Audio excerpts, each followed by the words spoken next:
Hey guys, you are watching your anime world. How are you all?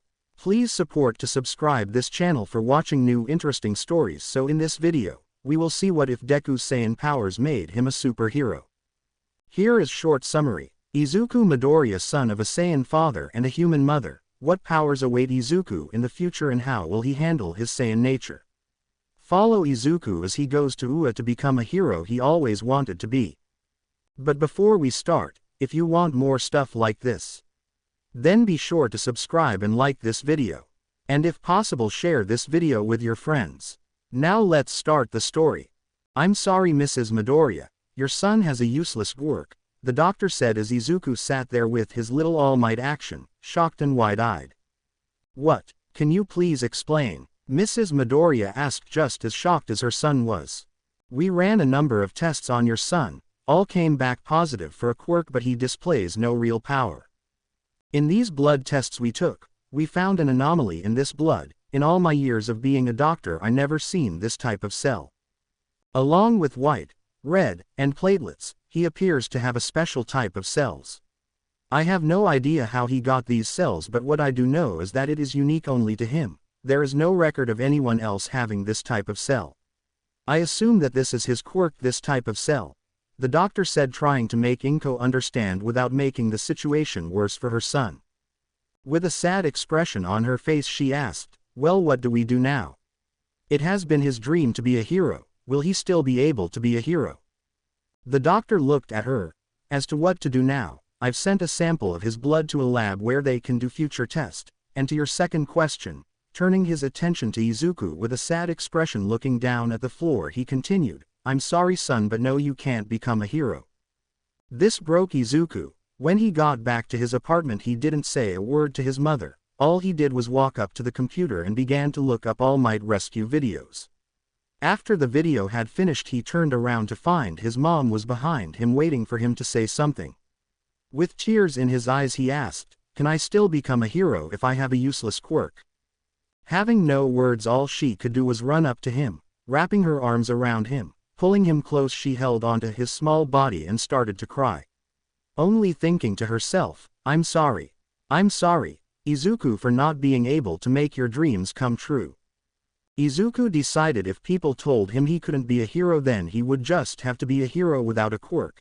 After this, he began to become obsessed with quirks and the heroes. He would get to know everything about their powers, weaknesses, and overall stats.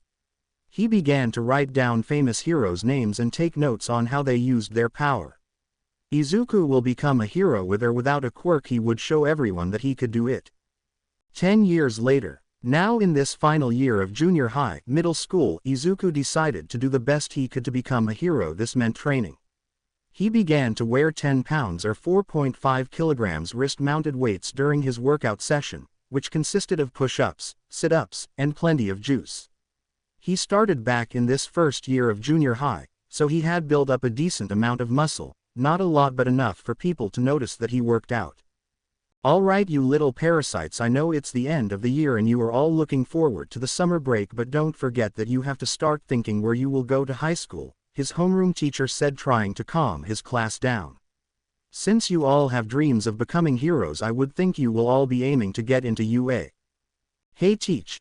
Don't throw me into the same category as these losers. I'm way too strong.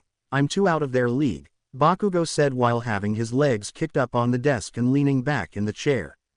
I will be the only one in this stupid school to get into UA, mark my words. Oh yeah, Izuku also wanted to get into UA if I'm not mistaken, isn't that right, Izuku? This teacher looked down at his clipboard. The whole class turned to look at Izuku. Bakugo sat back upright at this news, who started to shoot eye daggers at him, all the while causing a small explosion in his palms. Yes, that's true, he said as quiet as a mouse. This only enraged Bakugo, placing his palm hard down on Izuku's desk, causing an explosion. I thought I told you before, Deku, you have no power, no quirk, you're useless. Why don't you just jump off a building and die? Maybe you'll get a better quirk in the afterlife. After saying this, the whole class erupted in laughter, all knowing how useless Deku's quirk was. But it takes a lot more than a quirk to become a hero, Izuku said while covering his face with a notebook out of sheer embarrassment. Plus, it's not like you will ever make a good hero. Not with that attitude, he tried to say under his breath, but Bakugo heard it. What did you say, you piece of shit? As Bakugo lunged toward Izuku ready to blast him across the room, the final bell had rung and school was now out for summer vacation. Grabbing Deku by the collar. You better watch yourself, Deku, if not I'll do this to you. Grabbing Izuku's hero notebook he had on his desk, he proceeded to burn it. Just then something inside Izuku snapped. He felt an anger that he never experienced before. Something felt like it was crying out, almost roaring inside him. No! Izuku yelled as to pushed Bakugo, making him let go of his collar, and with a swift palm strike to the chest he was able to actually knock Bakugo a couple feet back. The look of shock on Bakugo's face said it all. In all the years of bullying and abuse that Izuku had taken, he never fought back, not even once. He was a kind person and never one to fight. With the initial shock of actually being knocked back, Bakugo said nothing as he dropped the notebook, as he walked out of the class. What was that? I never felt so angry before, and how did I get so strong? Yes, I am working out, but I shouldn't be able to push Kachan back. Izuku thought on his way back to his house. He decided to take the shortcut home, which meant he had to go under the bridge that no one ever went under. To his surprise, a villain appeared from inside the sewer system. He was completely made of a dirty green sludge. Before Izuku couldn't react in time, the villain began to wrap around his body. Don't worry, kid, it will all be over soon. I just want to borrow your body, kid, nothing personal, but I need to host if I want to get away from him. The slim villain said while laughing. Well, I guess this is where it ends, huh? I am sorry, Mom, but I just don't have what it takes, Izuku says, closing his eyes and accepting his fate. No sooner than when he closed his eyes he heard someone yell, "Evil containment wave." Soon the sludge villain was surrounded by a green swirl of energy. The sludge villain dropped Izuku before he got caught in the wave. Snapping his eyes open, Izuku could watch as he hit the ground hard. What is this? The sludge villain said as he being pulled towards a small container with a seal that read, "Demon Seal." As soon as the villain was inside the container, a cork was placed and picked up by a small, bald old-looking man, who wore sunglasses, that had a turtle shell on his back and a thick white Fu Manchu mustache and beard. Well, that was a close one, said the old man as he said, walking up to Izuku, who was still trying to catch his breath. Thank you so much, sir. If you haven't showed up when you did, then I would probably be dead, Izuku said while bowing as a surprising speed. Don't mention it, kid. Come on, let's get out of here before the heroes get here, and don't worry about him, pointing at the container. He won't get out unless someone opens it. I should probably leave a note explaining that. Come on, kid, we should get out of here before the pros arrive. I got just the place where we can talk, he told Izuku. As he followed the old man who just saved his life, he noticed that he was taking him to Dagoba Municipal Beach Park, which was always covered in trash. Izuku just remembered that he didn't know this man's name. Excuse me, sir, what's your name? Asked Izuku. The old man stopped right at the shoreline, turned around and said, My name is Roshi, and what is your name, boy? Izuku Midoriya, sir, said Izuku, standing up straight. Midoriya ehh, you don't really look like a Saiyan to me. But I sense a great deal of untapped battle power within you, said Roshi, eyeing Izuku up and down. A Saiyan? What is that? And what do you mean untapped power? Like a quirk? That can't be right since I don't have a quirk. Izuku was trying to get answers but wasn't getting any. In time I tell you all you want to know, but for now I'll tell you this, with some training you can become a hero. I haven't seen this much potential in someone since my past students. What I'm saying, son, is that you too can become a hero. Izuku was not ready to hear those words, but how he longed to hear them. Izuku couldn't hold back his emotions anymore. He fell to his knees, as he started to cry uncontrollably the moment with his mother began to play in his mind. All these years there was finally someone who actually believed in him, that he too can become a hero. After a few minutes of collecting himself, he asked Roshi, when can I start?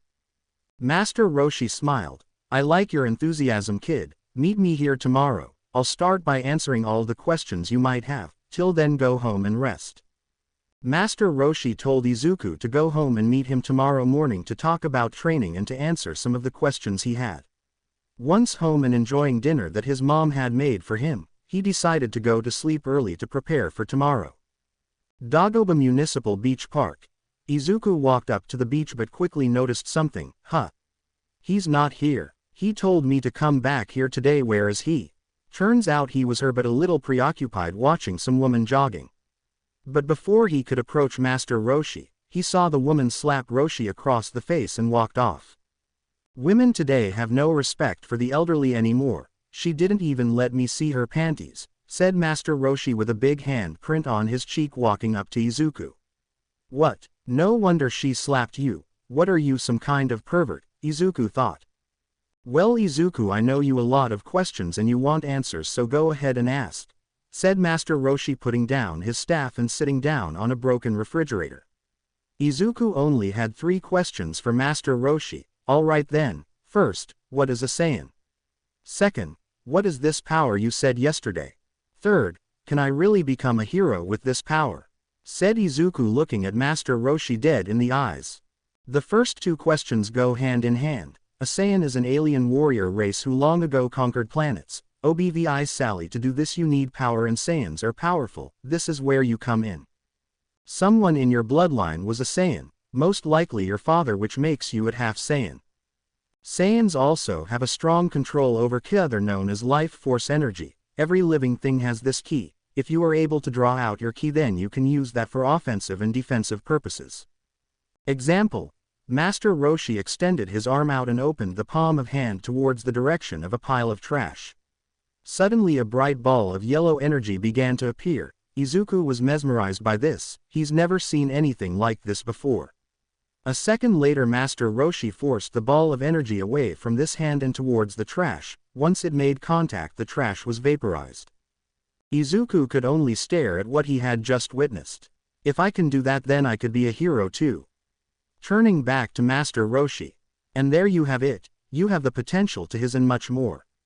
And to answer your final question, yes, I will train you, for when the day comes you will become the greatest hero. But getting results is completely up to you, Master Roshi said, getting up and placing his hand over Izuku's shoulder. Without a second thought, yes, please train me. I'll do whatever it takes. Izuku knew this was his chance to become a hero, so he immediately accepted. When do we start? Asked Izuku, eager to get started. Right now, but first put this on, Master Roshi said, pulling out a giant green-colored turtle shell that had 2 straps like a backpack. Izuku was a little more than confused, but he had no reason to refuse. Taking the shell, he noticed that it was heavy. How much does this weight? Asked Izuku, struggling with the weight. About 50 pounds or about 23 kilos. This will help you increase your strength as well as your endurance during workouts, said Master Roshi. Right now as you are no stronger than your average human, but with my training you will shatter the human barrier. Simply put, you will become superhuman. You have 9 months until your entrance exam, so we have no time to waste. I will have to teach you how to draw out your ki, said Master Roshi, clearing out an area for them to sit down on the sand. Now sit down, I'll teach you how to use your ki. Izuku sat down right in front of Master Roshi. Now relax, use your emotions to draw out your ki, feel your energy within you. It should feel like a warm sensation. Once you find it, grab onto it and focus on bringing out this energy within you, instructed Master Roshi. Closing his eyes, Izuku did what he is told. Only seeing black, Izuku focused. Remember everything that has happened to you, what they have done to you. All the bullying, teasing, and abuse. What is that? A light. It's so warm. That has to be what Master Roshi meant. All I had to do was grab it and focus, then bring it out, Izuku said. He felt it, power rising from his core and running towards his hands. This was it. Suddenly a small ball of green energy began to form in his hands. Master Roshi, look, I did it. And on my first try too, Izuku said, excited at what he just did. This kid, I would never have guessed that he would have done so soon, on his first try no less. I may have underestimated his potential, thought Master Roshi, impressed. Perfect, remember that feeling, that is your energy. Now let's call it today, but be ready, for the next 9 months are going to be hell for you. Izuku got up as the ball of energy disappeared from his hand. 5 months until entrance exam. It has been 4 months since Izuku had started training with Master Roshi. To the surprise of Master Roshi, Izuku had already had a mastery over ki control.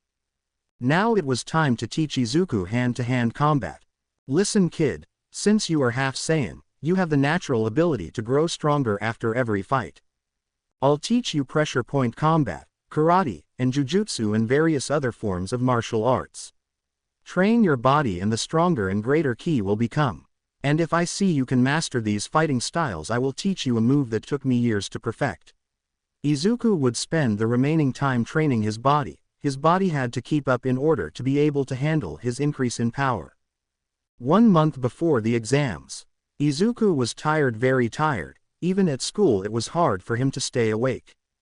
Master Roshi decided it was time to move on to martial arts training, so this meant a lot of sparring, 2 months to be exact. With the giant turtle shell on his back, it made his movements limited but was getting used to the added weight. It didn't help that Master Roshi decided to teach Izuku his ultimate move, which puts more strain on his body. Man, I have another sparring match against Master Roshi today. This is going to beep, said Izuku, getting ready to leave from his classroom. Izuku was stopped at the doorway. There stood Kachan, his bully.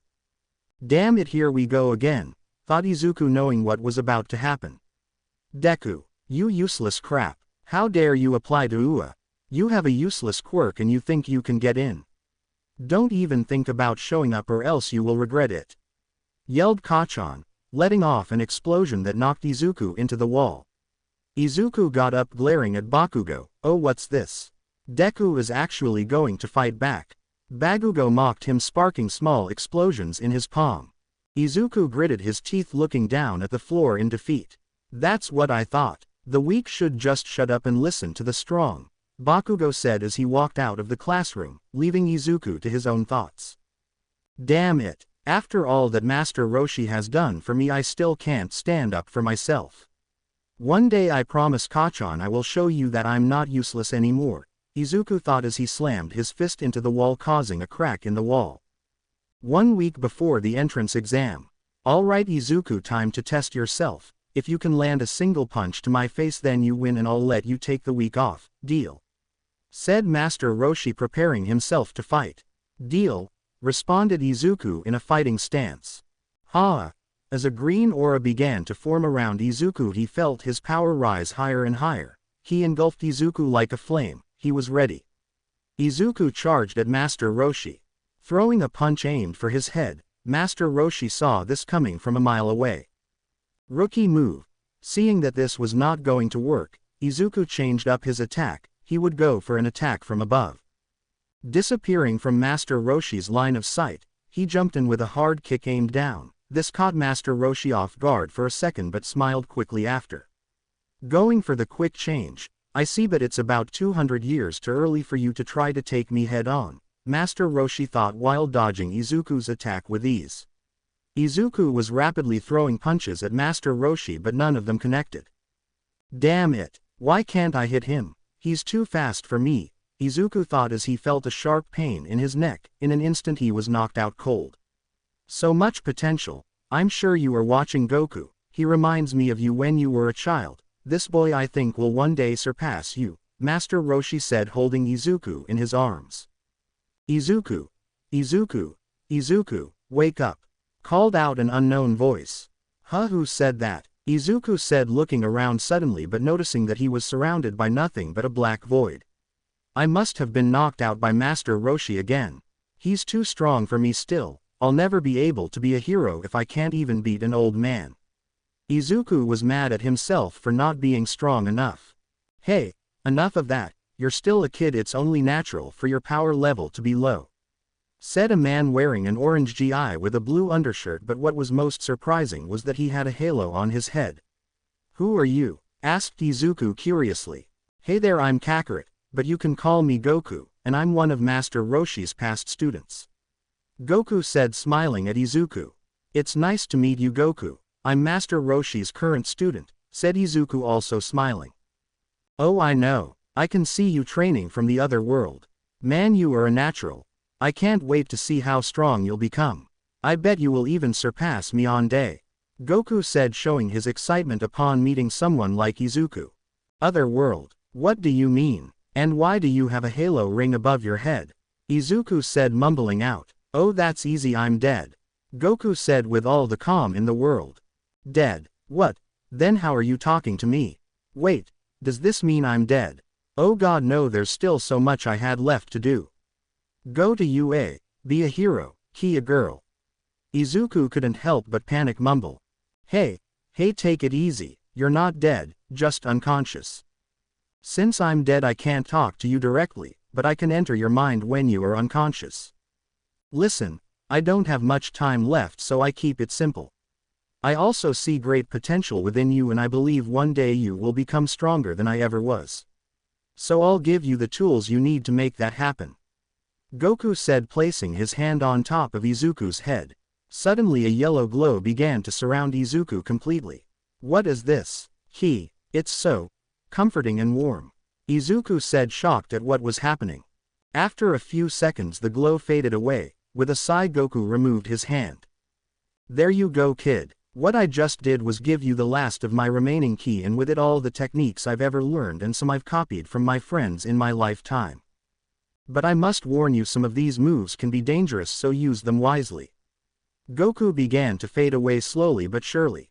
So this is it then. Well, I'll see you later, Izuku. You got a lot of talent, don't let it go to waste. Be the hero you always wanted to be. Oh, almost forgot, you should wake up soon. See you later. And with that Goku had disappeared. That was interesting to say the least.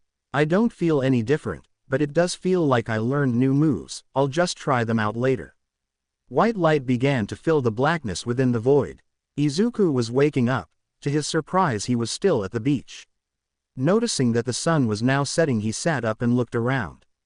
God, how long was I out for? It's already late afternoon. Izuku asked, rubbing his neck. You were out for 5 hours, Master Roshi's voice said. What 5 hours? But it felt like 5 minutes. Izuku thought to himself, confused at the time. So, you got talking to Goku, and judging on your ki, it looks like he left you a parting gift. Ah, Goku always trying to help, even in death you never change. Master Roshi gets up and walked towards Izuku. All this time I could have been chasing the ladies, but now that Goku helped you out it made my training less meaningful. That's not true, Master Roshi. You helped me train my body to handle my new powers. Not only that, but you also helped me learn various forms of martial arts. So please don't say this was all meaningless. Izuku looked at Master Roshi. He has that same spark in his eyes as Goku had all those years ago. Thank you, Izuku, that means a lot to me. Now, I know you must be curious about your new moves, but we don't have time to master them. For now, take the week off to relax. Take it easy. You can even help me pick up some of these ladies. Right, one last thing. I won't be here until after your exam, so don't come looking for me. Master Roshi gave Izuku a small push. You never change, do you? Anyway, thanks, I'll take it easy this week. Izuku said thankfully. Izuku bowed slightly and began to run home. Before he left he decided to turn around and smiled at what he saw. There stood Master Roshi staring out at the sunset on the horizon. Izuku was bored, really bored. He now had the whole week off thanks to Master Roshi. All he did was lay down on the couch. Maybe I should go train by myself just for this week. No, I rather not. No use in torturing my body, I'm not going to get any stronger. Screw it, I'll go for a walk. Hey mom, I'm going out for a walk. Izuku said, grabbing his jacket. All right sweetie, just make sure to come back before dinner, Inko said, and Izuku walked out the door. Once alone, she could only think back to her husband's words. Listen, there will come a time when Izuku will become a great and powerful warrior. Don't let him get corrupted by that power. I don't know if I'll come back, but know this, I'll always love the both of you. Please be okay, Inko said worriedly. Izuku knew Master Roshi wasn't at the beach, but he would go and meditate there anyway. As he was walking he thought to himself, Goku gave me some of his old moves set, maybe I can try some of them, and, before he could finish his train of thought he crashed into someone, knocking the other person to the ground. Izuku was surprised to say the least. I'm so sorry, I wasn't paying attention to where I was going. Here, let me help you up. He extended his hand out to help the person up. Thanks, and I'm sorry I wasn't paying attention to what was or in this case who was in front of me. As the person grabbed onto Izuku's hand, they both paused for 1 second to look at each other. Wow, he's cute. Both echoed in each other's their composers. They both kinda stared at each other. After a few more seconds of awkward silence, she decided to talk. I'm sorry, I should introduce myself. My name is Ochako Uraraka, it's nice to meet you. She smiled. Izuku froze. He was already a shy kid to begin with, but a girl was actually talking to him. I Izuku Midoriya, and sorry again for bumping into you, he said nervously, bowing slightly. No, it's fine really, Uraraka said, slight blushing in embarrassment of the current situation. Izuku had to make it up to her. Hey, do you want to go grab a coffee of something? Izuku couldn't believe what he had just said, and so calmly. It's 'cause I still feel bad for knocking you down even if it was on accident, he said, quickly waving his hands in front of him to cover up his red face. I'd like that, as all he heard from behind his hands. Looking back at her, Izuku was surprised to see that Uraraka was equally as red as he was. Alright, I know just the place, it's only about a 5-minute walk from here. Come on, let's go, said Izuku. As the two of them walked, people on the sidewalk couldn't help but think how cute they looked together. Finally arriving at the coffee shop, they both placed their orders. Izuku paid after some back and forth with Uraraka. Once their drinks were ready, so they decided to find a place outside to sit. After a brief awkward silence between them, Uraraka broke the silence. Do you live around here? Really? That's the best you can come up with, brain. Uraraka wanted to punch herself. Why yeah, I live just a couple blocks away. I found out about this place after a training session with my master to get into UA, said Izuku, taking another sip of his coffee. You want to go to UA? That's awesome, me too. So what's your quirk? I bet it's awesome, Uraraka said with excitement. Oh, my quirk is called Ki Control. I can control my body's natural energy and use it for offensive or defensive moves. I can also sense other key sources. Look, I'll show you, he said, forming a small green ball of energy in the palm of his hand. Uraraka could only use one word to describe what she was seeing. Beautiful, were the only words that left her mouth. Closing the palm of his hand, he let the energy disappear. So that's my quirk. What's your quirk? Asked Izuku, curious as to what type of quirk she had. Oh, it's nothing too special, but you see these little pads on my hands, she said, raising her hands so Izuku can see. If I touch an object, be it a person or a car, with all 5 fingers, I can cancel its gravity and make it float. She said, slightly blushing when she saw Izuku's face, which was filled with excitement. Wow, that's amazing. So do you a weight limit? Can you make more than one thing float? What about yourself? Izuku started to mumble out loud really quickly, which caught Uraraka off guard. Whoa, slow down, she said. Noticing the other people in the coffee shop look at them, she began to feel embarrassed and tried to make him stop. Izuku, you're kind of mumbling. People are staring, she said, turning slightly red. Izuku quickly snapped out of it when he saw her turn red. Sorry about that bad habit of mine, he said, chuckling nervously, turning slightly red. It's fine really, it shows how excited you are to learn about quirks. Anyway, I'm sure with a quirk like that you will definitely get into UA, she said, trying to change the topic. I hope so. I haven't had much time to practice with my quirk since I recently found out what it can actually do. Before then, people used to tease me for having a useless quirk. Even my best friend called me Deku, which means useless. Izuku said, looking down at his cup. I'm sorry, I didn't mean to bring up something uncomfortable for you. But you know what, I like the name Deku, it almost sounds like the meaning for, you can do it, she said, trying to cheer up Izuku. I never thought of it that way, Uraraka. Thanks, you can call me Deku if you want to. Now that you changed the meaning of it, I kinda like it, he said, smiling. Uraraka blushed when he told her this. She didn't know why, but he made her feel warm and welcomed. Izuku and Uraraka both just started to chat about random stuff. As they finished their coffees, they decided to go for a walk near the beach. Soon minutes turned to hours, and after a few hours they both noticed how late it had actually become, and both decided it was time to head home. But first. Hey Deku, I was wondering if I can have your number.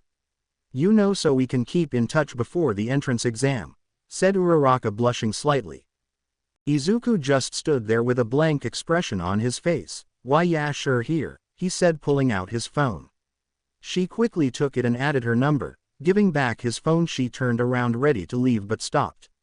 I'll text you later. Bye Deku, it was nice talking to you. Bye. Oh god, I just got a girl's number, Izuku thought to himself as he waved as she began to run off into the distance. He decided it was about time he head home too. After enjoying dinner with his mother, we went to room to relax and read over his notebooks. A few minutes later there was a knock on his door. Izuku, can we talk? It was his mother. That's strange, she sounds very serious and nervous all of a sudden. I wonder what's wrong. Izuku started to get scared hearing her tone. Yeah mom, come on in, the door is unlocked. Once inside his room she sat down on his desk chair while he sat on the bed. Listen Izuku, I know these last couple of years have been rough on you. I know how much you want to be a hero, but I'm your mother, and as your mother, I can't help but worry what might happen to you during the exam. Inko said, fighting back the tears. I know you have been training, I won't ask with who, but I know you have gotten stronger, but the human body can only go so far without a good quirk, and Inko tried to finish but was cut off by Izuku. I know mom, but if I don't try, then what's the point of me being here? If I fail, then I could just go for the general course, but please mom, don't worry. If it's one thing I'm confident in right now, it's my strength, said Izuku, smiling at his mother. Inko began to cry, unable to hold back her tears. Oh Izuku, you remind me so much of your father, she said to Izuku, pulling him in for a hug. Izuku couldn't help but ask, who was my father? And why don't you even talk about him, mom? Izuku said, pulling away from the hug. Inko sighed. I know you have questions and want answers, but I can't answer them right now. How about this? If you get into the hero course at UA, then I'll answer all the questions you want. Deal? Hearing this only strengthened his resolve to get into UA. Deal mom, Izuku said. Anyway, where did you go today? I thought you said went for a walk, asked Inko, curiosity. Oh, you know I did go to walk at the beach, Izuku said with a slight blush. Oh really? Then why did I find a receipt from a coffee shop with 2 names on it? Izuku and Uraraka, is there something you want to tell me, Izuku? Inko said, teasing poor Izuku. At this point Izuku was as red as a tomato. What, I thought I had that in my pocket. It must have fallen out, thought Izuku, yelling at himself. Oh, you know, just a friend from school. Anyway, I should head to bed. It's getting late, don't you think, mom?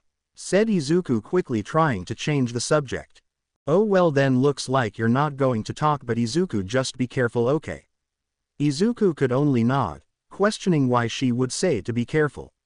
As tiredness began to take over, Izuku went to bed happy with today's events. Meeting Uraraka was nice. Maybe we should hang out before the exam.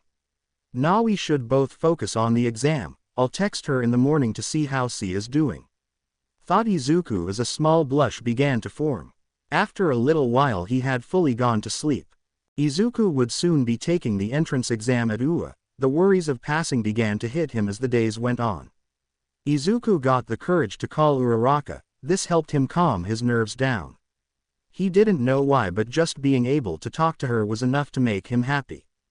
Unknown location. As the moon began to rise and its light began to fall on the land, a human-looking shadow began to rise from the ground.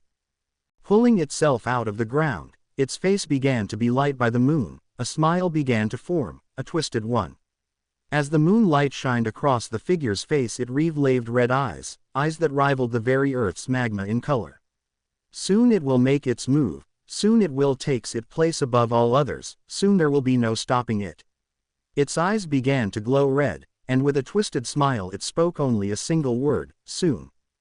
1 week later. Day of the exam. The week leading up to the exam was uneventful aside from texting Uraraka almost every day. They started to build up a friendship, in Izuku's case maybe more like a crush. Regardless, they got along and planned to meet up in front of the gate of UA before the exam. This was it, the day Izuku was waiting for. This day would either begin his journey to become a hero or break it.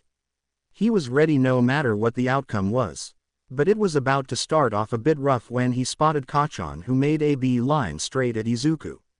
Izuku knew he wouldn't start anything, but he can feel his menacing ki. "What the hell are you doing here, Deku? Didn't I tell you I would be the only one to apply and get into UA?" screamed Kacchan. Izuku was scared, but training with Master Roshi and the short amount of time he was talking with Uraraka made him a little more confident. This time he would say something instead of cowering in fear and saying nothing. Listen here, Kacchan, I have every right to be here and take the exam. If you want to settle our differences we can do that, but not today." Izuku surprised himself with what he just said. Kacchan said nothing when he started to walk away, but Izuku felt the killing intent oozing out of him. After a few seconds of collecting himself, he felt a slight tapping on his shoulder. Turning around he was met by Uraraka's face. "Hey Deku, are you ready to do this?" she said eagerly. "Hey Uraraka, and yes I am, come on let's go inside," he said, walking side by side towards the auditorium. Walking in, Izuku sensed strong ki all around him. Someone who caught his attention was a boy with half white and half red hair. I should keep an eye on him. He can be a great rival for me in the future," Izuku thought as himself and Uraraka found some empty seats. Suddenly the pro-hero present Mike walked onto the stage. "Hello future heroes. Who's excited to take the entrance exam? Can I get a hell yeah?" Present Mike said, hoping for a response from the crowd. Complete silence fell around the auditorium. "Wow, tough crowd," Present Mike said, disappointed. "Oh well, let's get down to business. Today you will take 2 tests. One exam consisting of hero questions, and secondly we will test your quirks in a fight between robots. The robots have points ranging from 0 to 4, so the more you destroy the higher your score. But he warned there is a useless robot that is worth 0 points, so don't fight it. With that out of the way, let's get started." After taking the written exam, the students were separated into different areas. If you were in the same middle school you would be separated. This meant Kacchan would not be with Izuku. Lucky for him, Uraraka was in the same testing arena with Izuku. In front of Izuku and Uraraka there were 2 giant metal doors. The sheer size of the doors was more than enough to intimidate. Uraraka looked at Izuku. "I'm really nervous, Deku. What if I don't get enough points?" she said as she began to sweat. Izuku had to calm her down, but how? That's when it hit him, placing his hand on hers and slowly allowed his ki to engulf his hand in a green glow. Uraraka was shocked at first, but then felt a warm sensation on her hand, until her hands were also covered in the green glow. Uraraka blushed slightly when she felt the warm sensation, and truthfully, it began to calm her down. "So warm and comforting. Thanks Deku. I feel a lot better, thanks," said Uraraka, blushing as the other examines were staring at them. Izuku noticed as well and quickly pulled back his hand, turning red as a tomato. No problem, come on, relax, we got this." Uraraka nodded. Present Mike was ready to start. "All right everybody, get ready. Go," he yelled as the doors swung open. But no one moved. "What are you doing? There is no countdowns in real life, go go go," Mike said. Suddenly everyone started running towards the doors. Izuku and Uraraka quickly followed the group, only to see a giant fake city in front of them. Everyone went their separate ways trying to find the robots. Soon they emerged. Izuku couldn't read their power levels since they were not alive, but yet he ran in, powering up as he went. Soon a green glow began to surround him. "Perfect, a 2-pointer," Izuku said, running towards the robot. Focusing his ki to his hand, he created a green ball and threw it towards the robot, destroying it. "Nice, on to the next on." This went on for a while, taking out mostly 2 and 3 pointers either by ki blast or just punching it. Izuku was running out of ki. "Damn, I'm tired, I must have used up too much energy. I need to learn when to put more or less power into my attacks when the situation calls for it. I have around 45 points, that should be more than enough," thought Izuku. In the observation room, 10 shadows were seen inside, with screens showing the different testing arenas. "This year's batch have a lot of potential," said one shadow. "Yes, but remember we are looking for qualities other than power." "Yes, Power is important, but you also need speed and intelligence, but most important you need the will to help people in danger. Speaking of which, release the Titan, said a rather small shadow almost like a bear or a mouse. In the back of the room, there was an outline of a tall muscular man.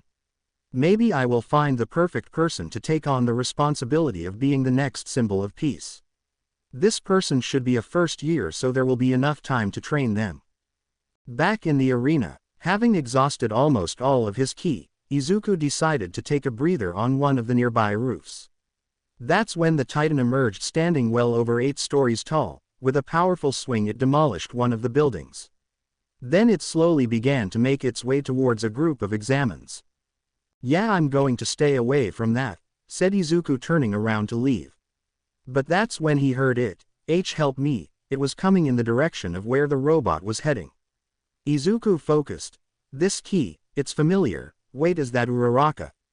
Damn it, I need to help her, thought Izuku, jumping down from the building and running towards Uraraka. Once he got close enough, he noticed that her ankle was trapped under a cement pillar. Hey, are you okay? Said Izuku, stopping next to her. Yeah, but my ankle is stuck and I think it's broken. I can't use my quirk either, I'm already at my limit. Hurry, get out of here before you get crushed too, Uraraka said with pain in her voice. No, I'm going to save you because that's what heroes do, Izuku said, picking up the cement pillar from her ankle and tossing it aside. Sit tight, don't worry, I got this, he said, smiling before turning around to face the Titan.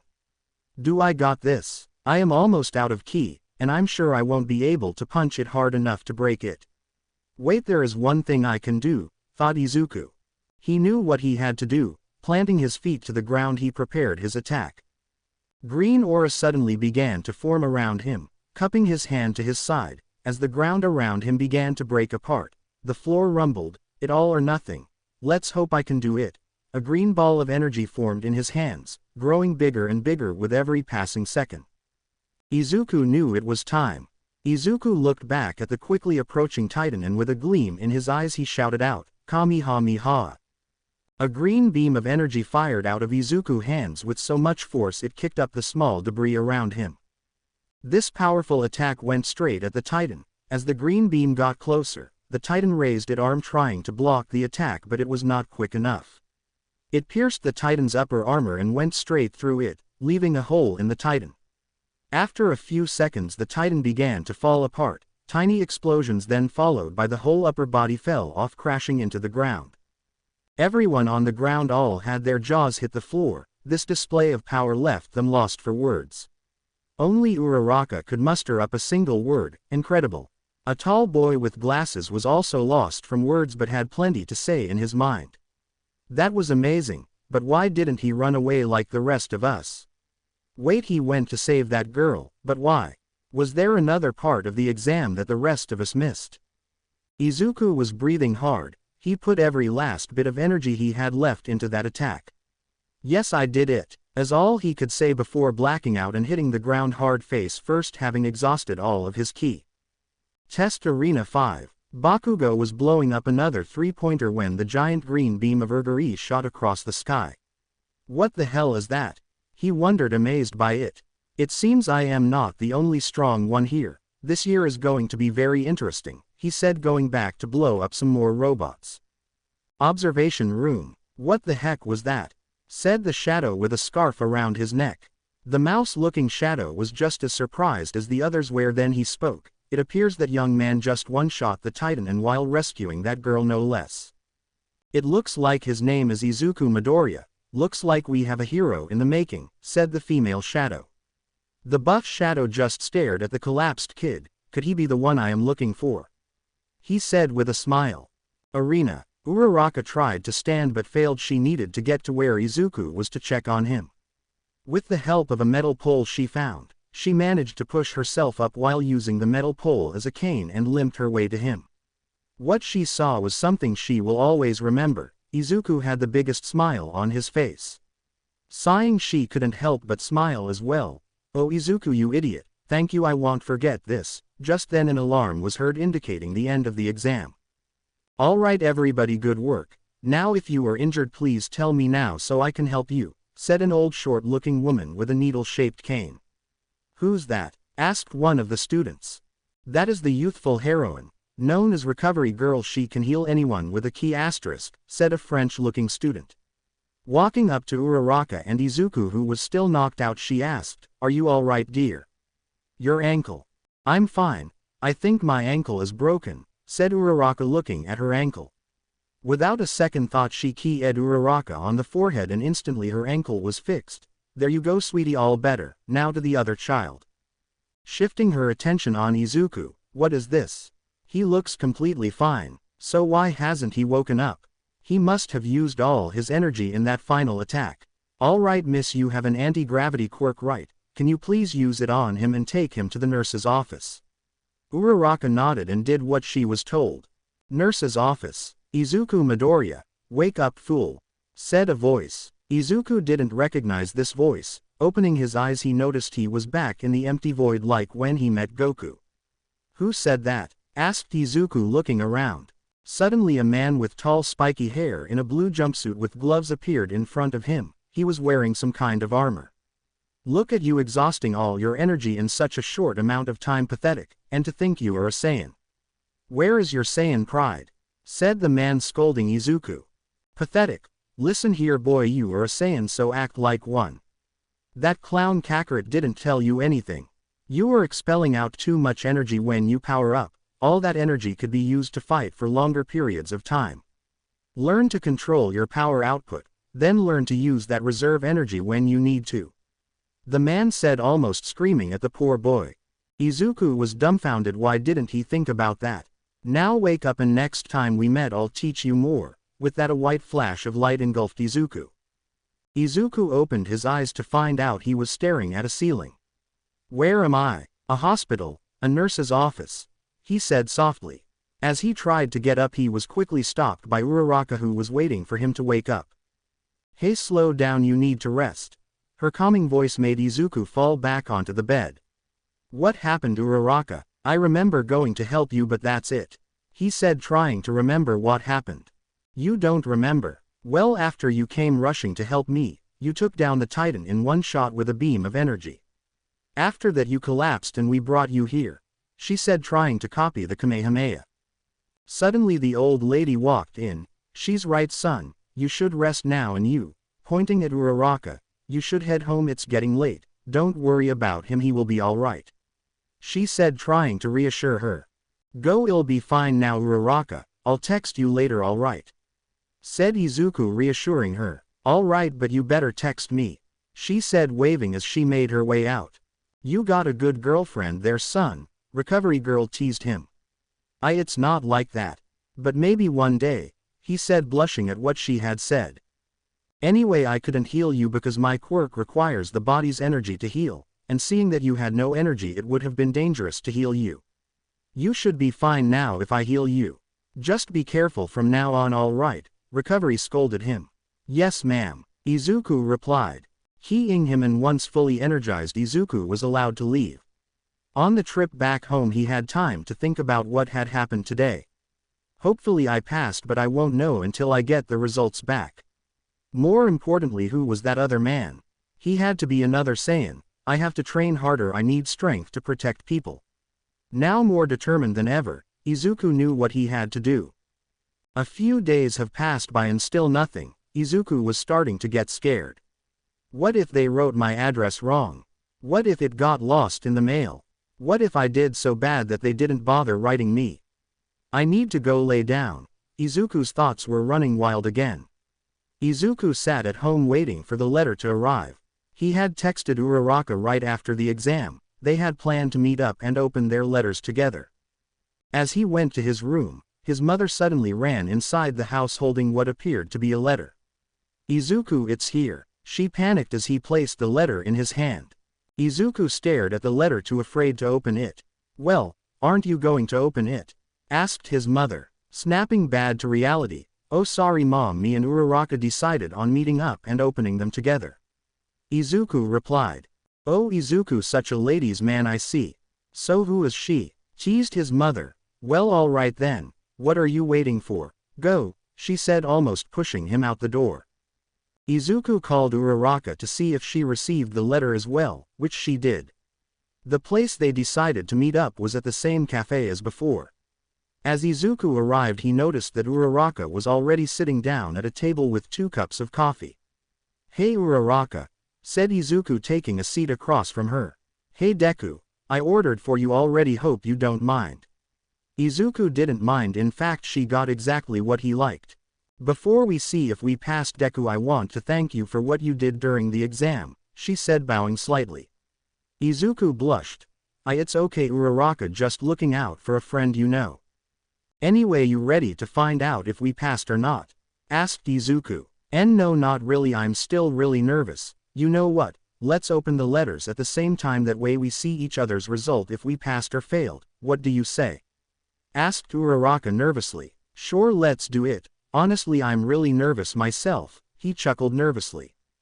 Finally opening the letters simultaneously, they were a little surprised to see that what appeared to be discs fall out. Safe to say they were both really confused.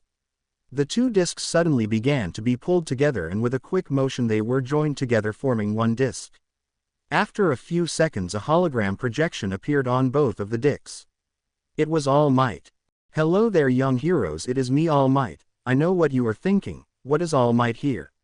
Well, the answer is simple. You are looking at the newest teacher at UA. I will be teaching Hero Basics this year. Izuku couldn't believe what he was hearing. His favorite hero will be teaching at UA. Uraraka was just as surprised. Looking at Izuku, she couldn't help but laugh, noticing his big goofy smile. "Anyway, onto the important Ochako Uraraka, we are happy to say that you have passed the written part of the exam. Now to the practical. Uraraka, you scored 38 villain points, not bad, but not good either.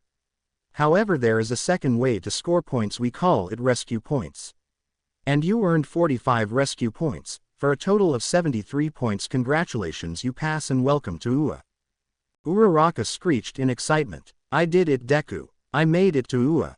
She was so happy that she didn't notice that she got up and hugged Izuku. The customers outside the coffee shop stopped and stared at the pair, noticing how cute they looked together. That's great Uraraka, I'm so happy for you. But can you please let me go, people are staring at us," he said, blushing red. Noticing what she was doing, she quickly let him go. Sorry, got a little carried away," she said, also blushing before going back to sit down. "Now let's see how young Midoriya did. For the written part you passed as well. As for the practical part, you young man earned 45 villain points, not bad. But you also earned rescue points, 60 rescue points. Not only did you save Miss Uraraka, but you were the only person who ran at the Titan to try and stop it. Not only that, but it seems you sacrificed all the power you had left in order to defeat it. That is something that this school can't ignore. Bringing your total to 105 points, beating everyone and taking first place in the exam. Congratulations, young man, you passed and earned a spot at UA. I expect great things from you, young man." "That it all, so long." As the projection disappeared, Izuku let out the biggest sigh of relief. I did it. Uraraka, I got in too," he said, trying to fight back the tears of joy.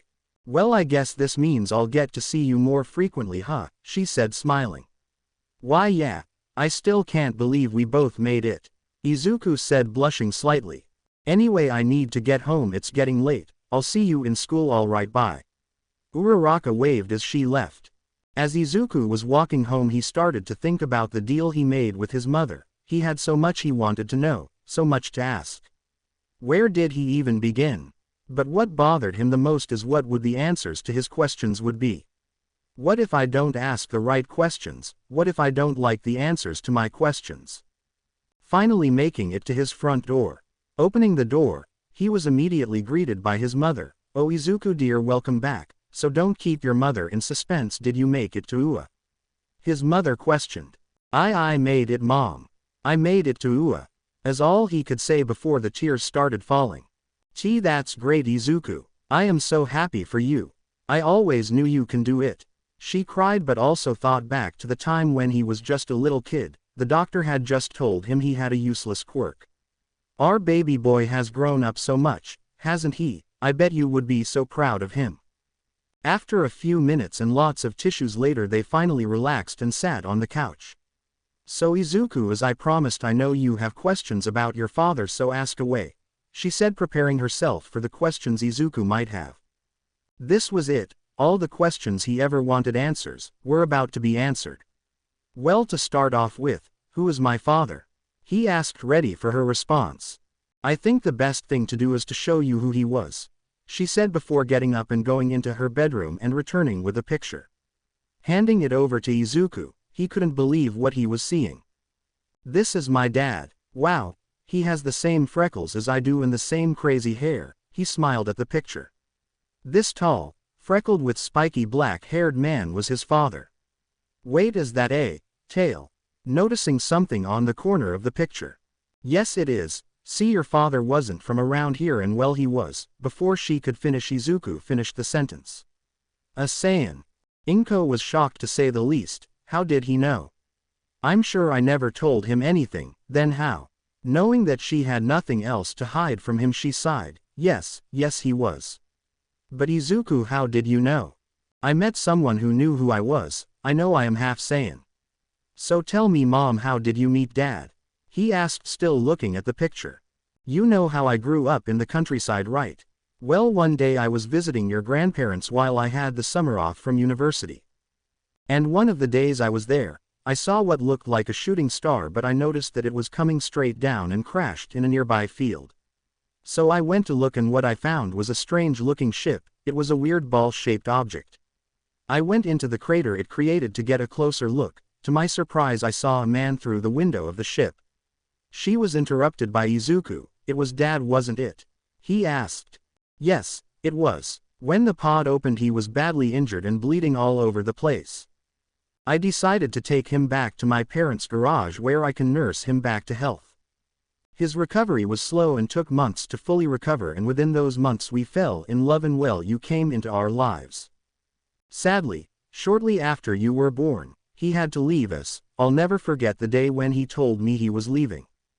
His face was so filled with worry, he couldn't say where he was going because according to him it would put both of us in danger. However, before leaving me, left me a note saying 3 things. 1. Was to make sure to cut your tail. 2. To never let you stare at the full moon.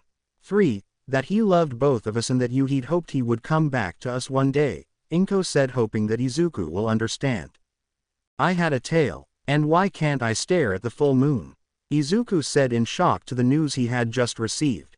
Inko chuckled, seeing her son like this reminded her of him. Oh, Izuku, so much like your father. All right, Mom, I have one last question. What was my father's name? Izuku said, looking at his mother. Eskar. He was a powerful man, always eager to fight, but calm when he needed to be. He also mumbled when he got too excited, kinda how you do. Inko smiled, remembering her husband. I see. Thanks, Mom, this really means a lot to me, he said, going to hug his mother. You're welcome, Izuku. If you have any other questions, don't hesitate to ask me, she said, holding his closer. After going to bed, Izuku sat on his bed thinking about what he just heard. Wow, this is a lot to take in. Still can't believe Dad was an alien. That makes me half human. Suddenly Izuku stood up, sensing a familiar energy. He's back. Master Roshi is back. I'll have to see him at the beach tomorrow. But something is wrong, it feels like he's gotten weaker. Izuku decided to ask Master Roshi what was wrong tomorrow. Now it was time to rest.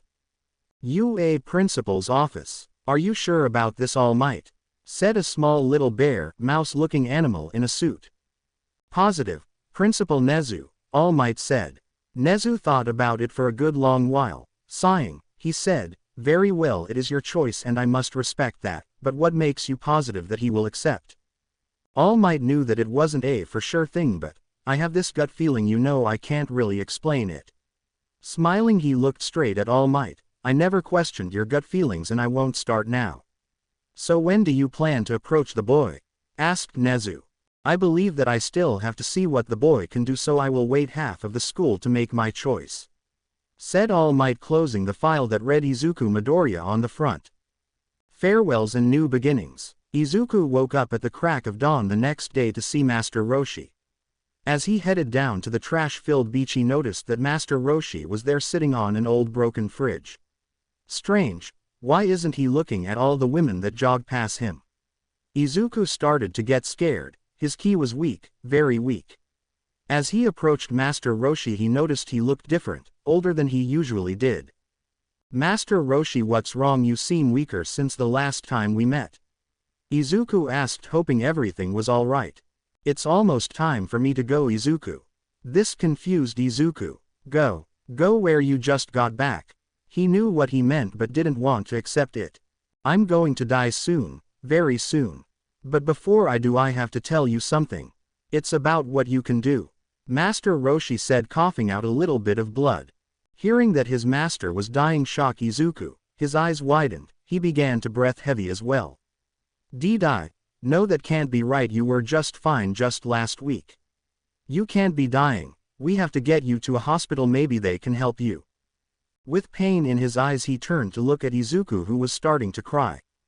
"Listen Izuku, my time here has come to an end, but I need you to listen to me now.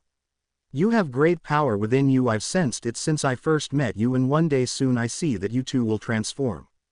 I want you to know, when you do, remember who you are. You are a Saiyan, proud and powerful race, quick to rush into battle. But you are also human, gentle and kind. One day I fear you will have to choose between the two, and I hope you choose correctly." Izuku didn't want to hear this. All he wanted was for his master to get better. He didn't want him to die. "Master Roshi, please, hang on, I can get you help." He was now crying uncontrollably. Placing his hand on top of Izuku's head, "Oh Izuku, my boy, you made these last months here enjoyable. But please don't forget my words. Here, take these," Master Roshi said, handing Izuku a small pouch. "These are called senzu beans. They are a magical bean that heals all wounds and restores your ki. I only had time to make 3, so don't waste them. However, if you or someone you care about is in mortal danger, don't hesitate to use them. Before you try, no, they won't work on me. Also take these." Master Roshi handed him bag. Inside were 6 bright orange balls with stars inside. "This are 6 of 7 dragon balls. Once all 7 are collected you can summon a dragon to make any wish you want. I hope one day you find all 7, he said, coughing out more blood. Izuku, still holding the items his master just gave him, felt it. Master Roshi's ki was almost out. "I won't forget, Master Roshi, I promise you." Falling to his knees, he cried until he saw Master Roshi's body begin to fade away, starting from the bottom up. "I see, so this is it, huh?" said Master Roshi, looking down at his now gone feet. "And no, please no. There's still so much you have to teach me. I can't do it without you, please don't go." Izuku tried to hold on to Master Roshi but couldn't. His hands kept passing through him. "It's okay Izuku," he smiled. "I can finally go to see my friends again after so many years. I couldn't be happier. I couldn't ask for a more peaceful death than to have my last student by my side. It was both an honor and a privilege to meet you, Izuku Midoriya. I'll say hi to Goku for you." Izuku cried as he saw Master Roshi disappear right in front of him. And with that, Master Roshi was gone. No body, no blood, no nothing, a perfect and peaceful death. I couldn't help him. I want to be a hero, to save people, but I just watched you die." Tears still falling, he created 2 fists and slammed the ground out of anger. "Damn it, why can't I help those care about the most?" At the time Izuku didn't notice it, but his power began to rise higher and higher, letting out one final yell. His ki exploded outward, rah-ah. As his ki exploded outwards, it obliterated all the trash on the beach, leaving nothing but sand and the sea. He didn't notice at the time, but Izuku's hair flashed golden yellow for split second. After regaining his composure, he picked himself off the sand and began to walk back home with his head down the whole way. Izuku couldn't sleep that night. All he could think about was how he watched Master Roshi die, unable to do anything. "I promise you, Master Roshi, I won't let you down. I'll become the #1 hero and make you proud." The next week went by painfully slow for Izuku. Still feeling the loss of Master Roshi, he trained and trained from sunrise to sunset every day leading up to the first day of class at UA. Izuku and Uraraka agreed to meet up after they see which class they got put into. "Izuku dear, are you sure you have everything? Backpack, pencils, pens, notebooks, handkerchief?" his mother asked, muttering. "I see how people can get annoyed by that," he thought. "Yes Mom, I'm sure. Now please, I have to go or I'll be late, he said, trying to open the door. Wait, Izuku, look, I just want to say how proud of you I am, and I can say your father would be proud too, she said with a smile. I know, Mom, and I'll try not to disappoint both of you. Bye, Mom, he said, rushing out the door. The commute to UA wasn't too bad. It was about a 20-minute train ride one way. And with his new train pass provided by the school, he could commute every day. Izuku was standing in front of the school waiting for Uraraka. They both made plans to meet up before they went to class.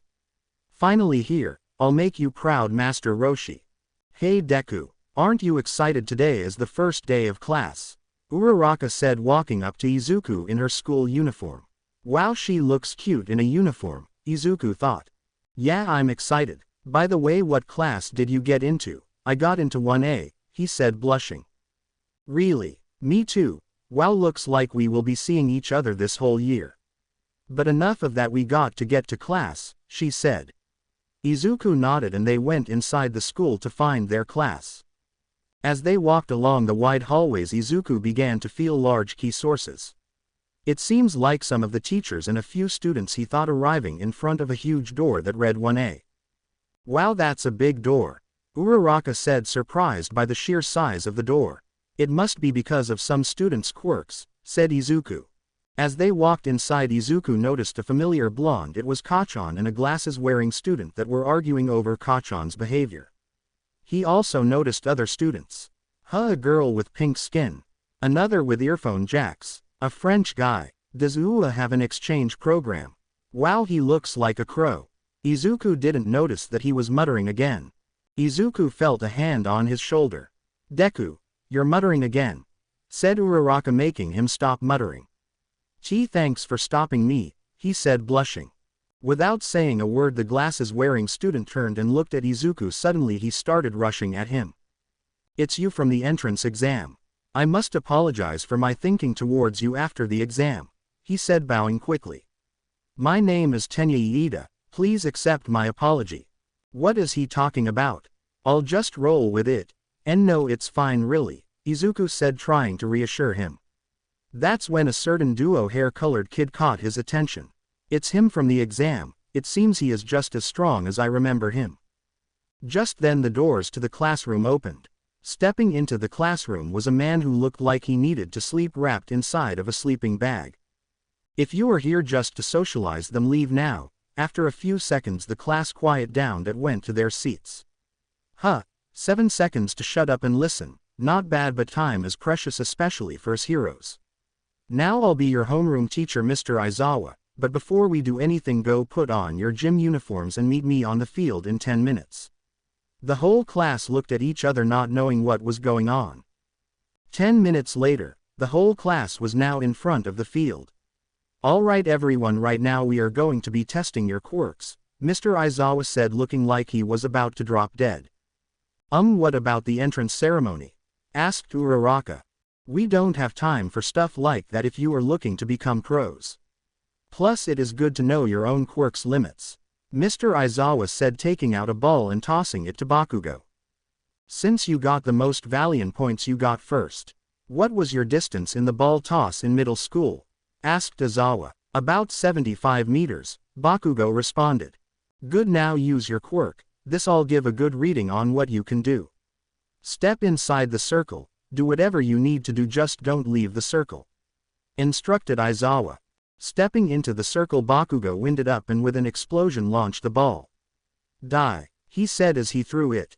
Die, really, Kachan? Izuku could only shake his head.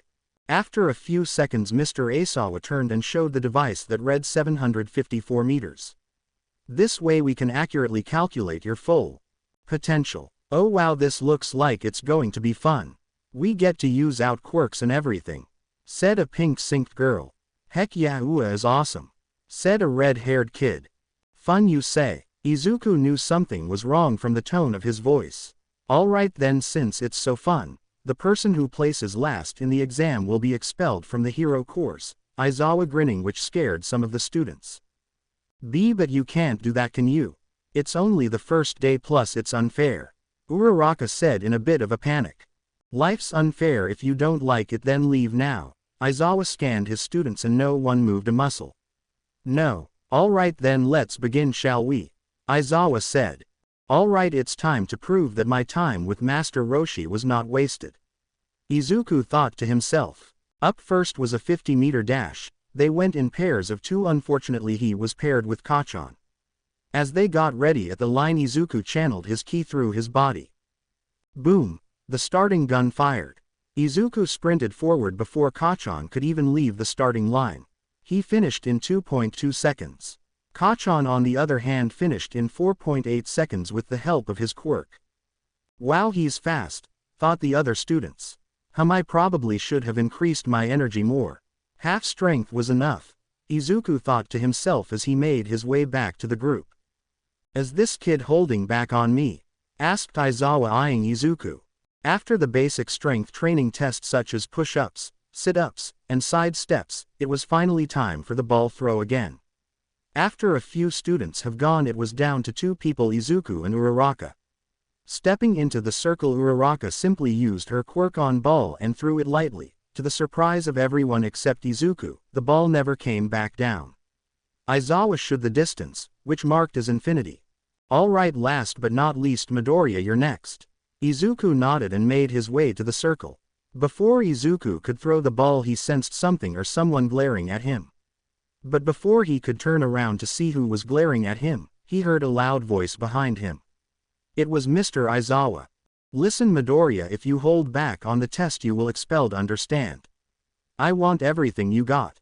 This stunned the class. He was holding back this whole time. Just how strong is he? You want my full power? Fine then, but don't say I didn't warn you. You might want to step back, Izuku said with a bit of pride. Damn, Deku always trying to show off. Even though he was a useless quirk. Scoffed Kacchan. Useless. Didn't you hear what he did during the entrance exam? He took out a titan by himself, said Iida. Yeah, you should have seen him. He saved me from being crushed from the titan. Uraraka couldn't help but smile, remembering how cool he looked.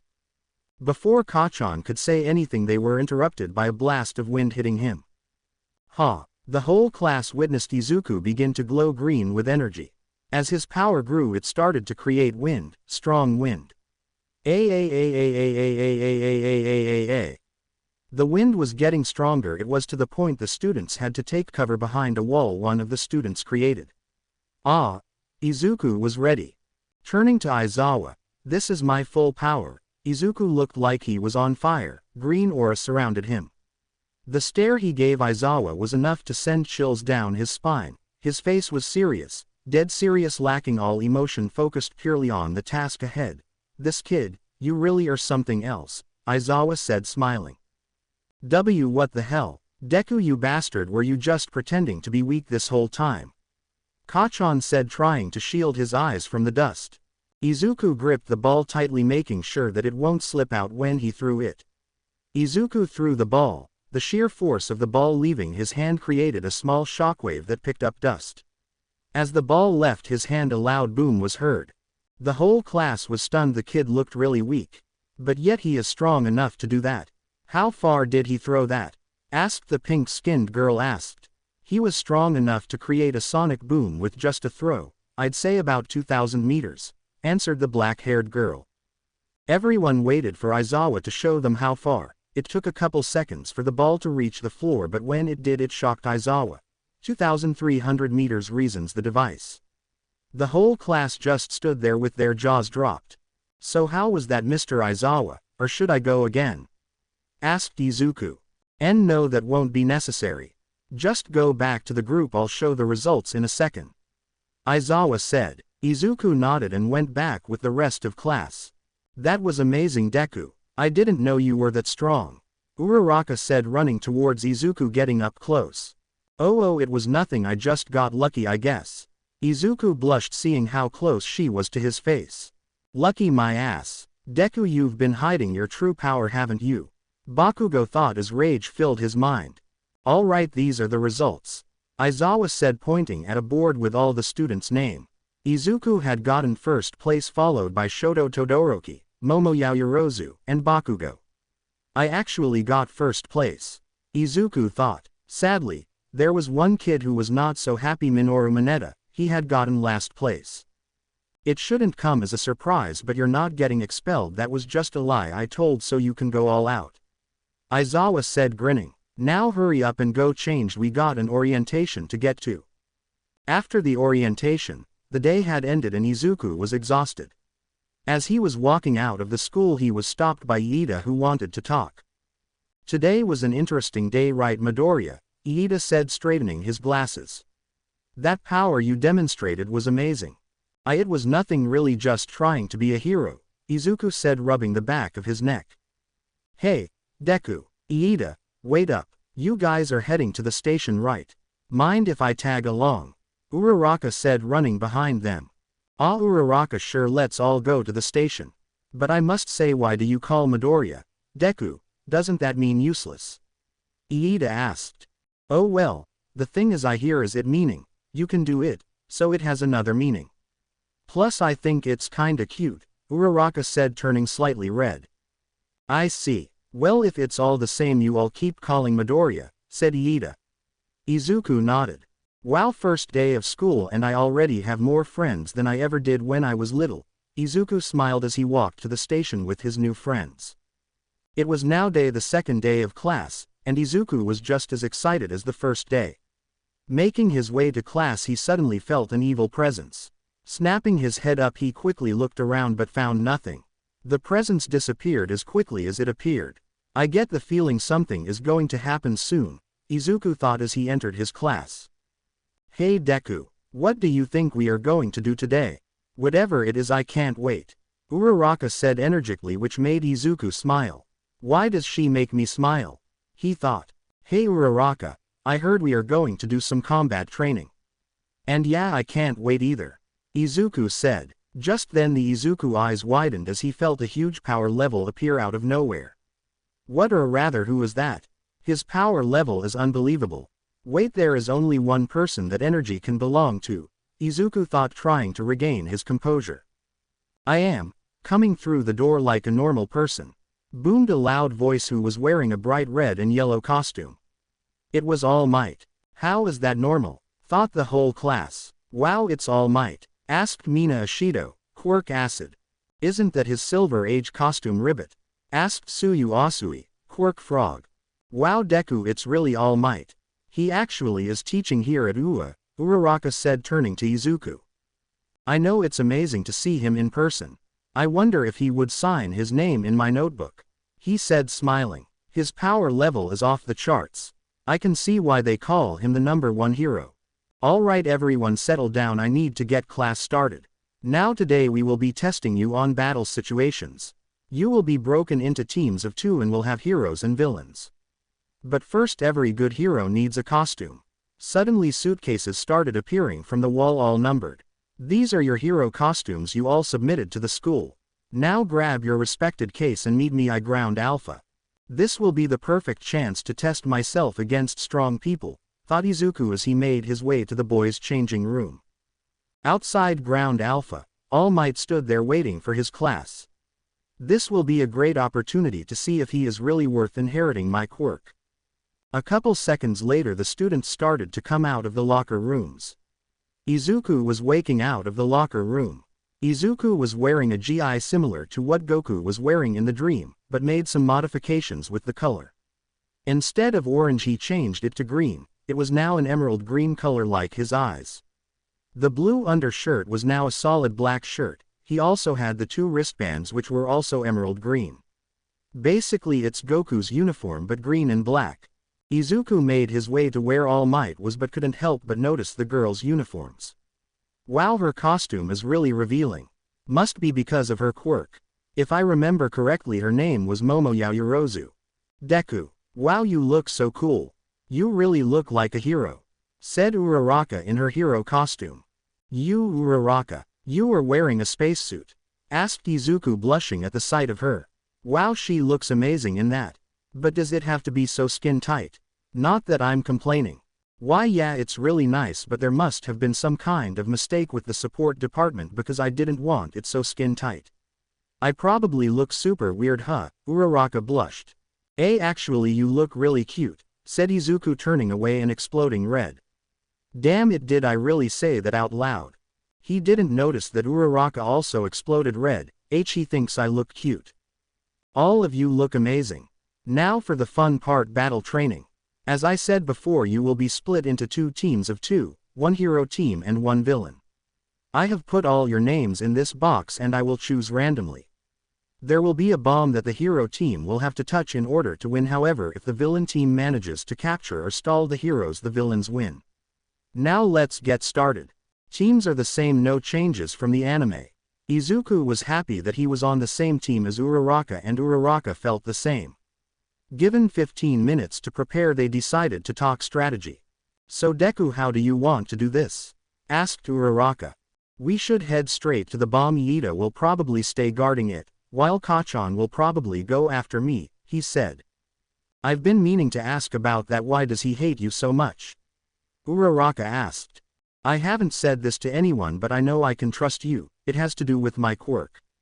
At first I was told my quirk was useless and eventually Kacchan found out and started picking on me, and so did most of the students in my class. I was picked on, beat up, and ignored by my classmates. But just a year ago my master taught me how to use my power. It turns out I just had to unlock my potential, said Izuku. Looked down at his GI. Sorry if I brought up some bad memories, I didn't mean to, Uraraka said, frowning. It's fine really, I'm over it. But yes, I'm sure he will go after me first. When he does, leave him to me, just head straight to the bomb site. Uraraka nodded as an alarm sounded to indicate the start of the battle. With Iida and Kacchan. Hey Four Eyes, do you think Deku and Round Face can really give me a challenge? Asked Bakugo. Deku. Oh, you must mean Izuku. And well, you saw what he did during the quirk assessment. And her name is not Round Face, it's Uraraka, and she is a smart person, we can't underestimate her, said Iida, adjusting his glasses. Tisk, we will have to see about that. I'm going to find him guard the bomb while I'm gone, ordered Bakugo. As he left, Iida could only stand there and wonder what kind of history did Izuku and Bakugo have. Questions for another time, I need to focus on the mission ahead, Iida thought as the alarm sounded. Back with Izuku and Uraraka.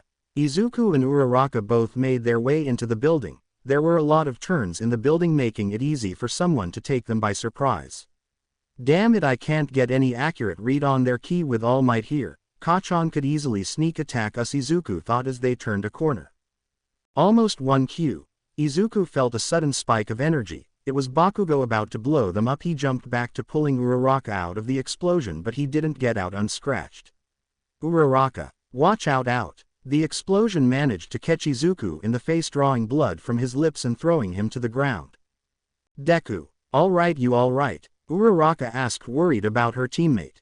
He's fine, Round Face, but I'll be more concerned about what's going to happen. Kacchan's voice grew dark. Izuku wiped the blood off his lip. Uraraka, go and find the bomb, I'll handle Kacchan. But I can't just leave you, she said, not wanting to leave him. I'll be fine now, go, there's a time limit, so go. Uraraka nodded and took off running to look for the bomb. Don't make me laugh, Deku. You handle me please. What makes you think this will be any different from when we were kids? Kacchan said, sparking more explosions from his hands. Because Kacchan, you aren't dealing with the same useless Deku from our childhood. Someone changed the meaning of Deku, now means you can do it. Ha! Powering up, Izuku could feel his power growing and growing. What the hell? Deku, you bastard, I thought you had a useless quirk all these years. You've been lying to me, to everyone. Kacchan let out more explosions from his hands. Observation room. All the students were staring at the giant monitor, watch the match unfold. As Izuku exploded with green energy, the whole class couldn't help but back away from the screen out of instinct. Wow, incredible, it looks like he is on fire.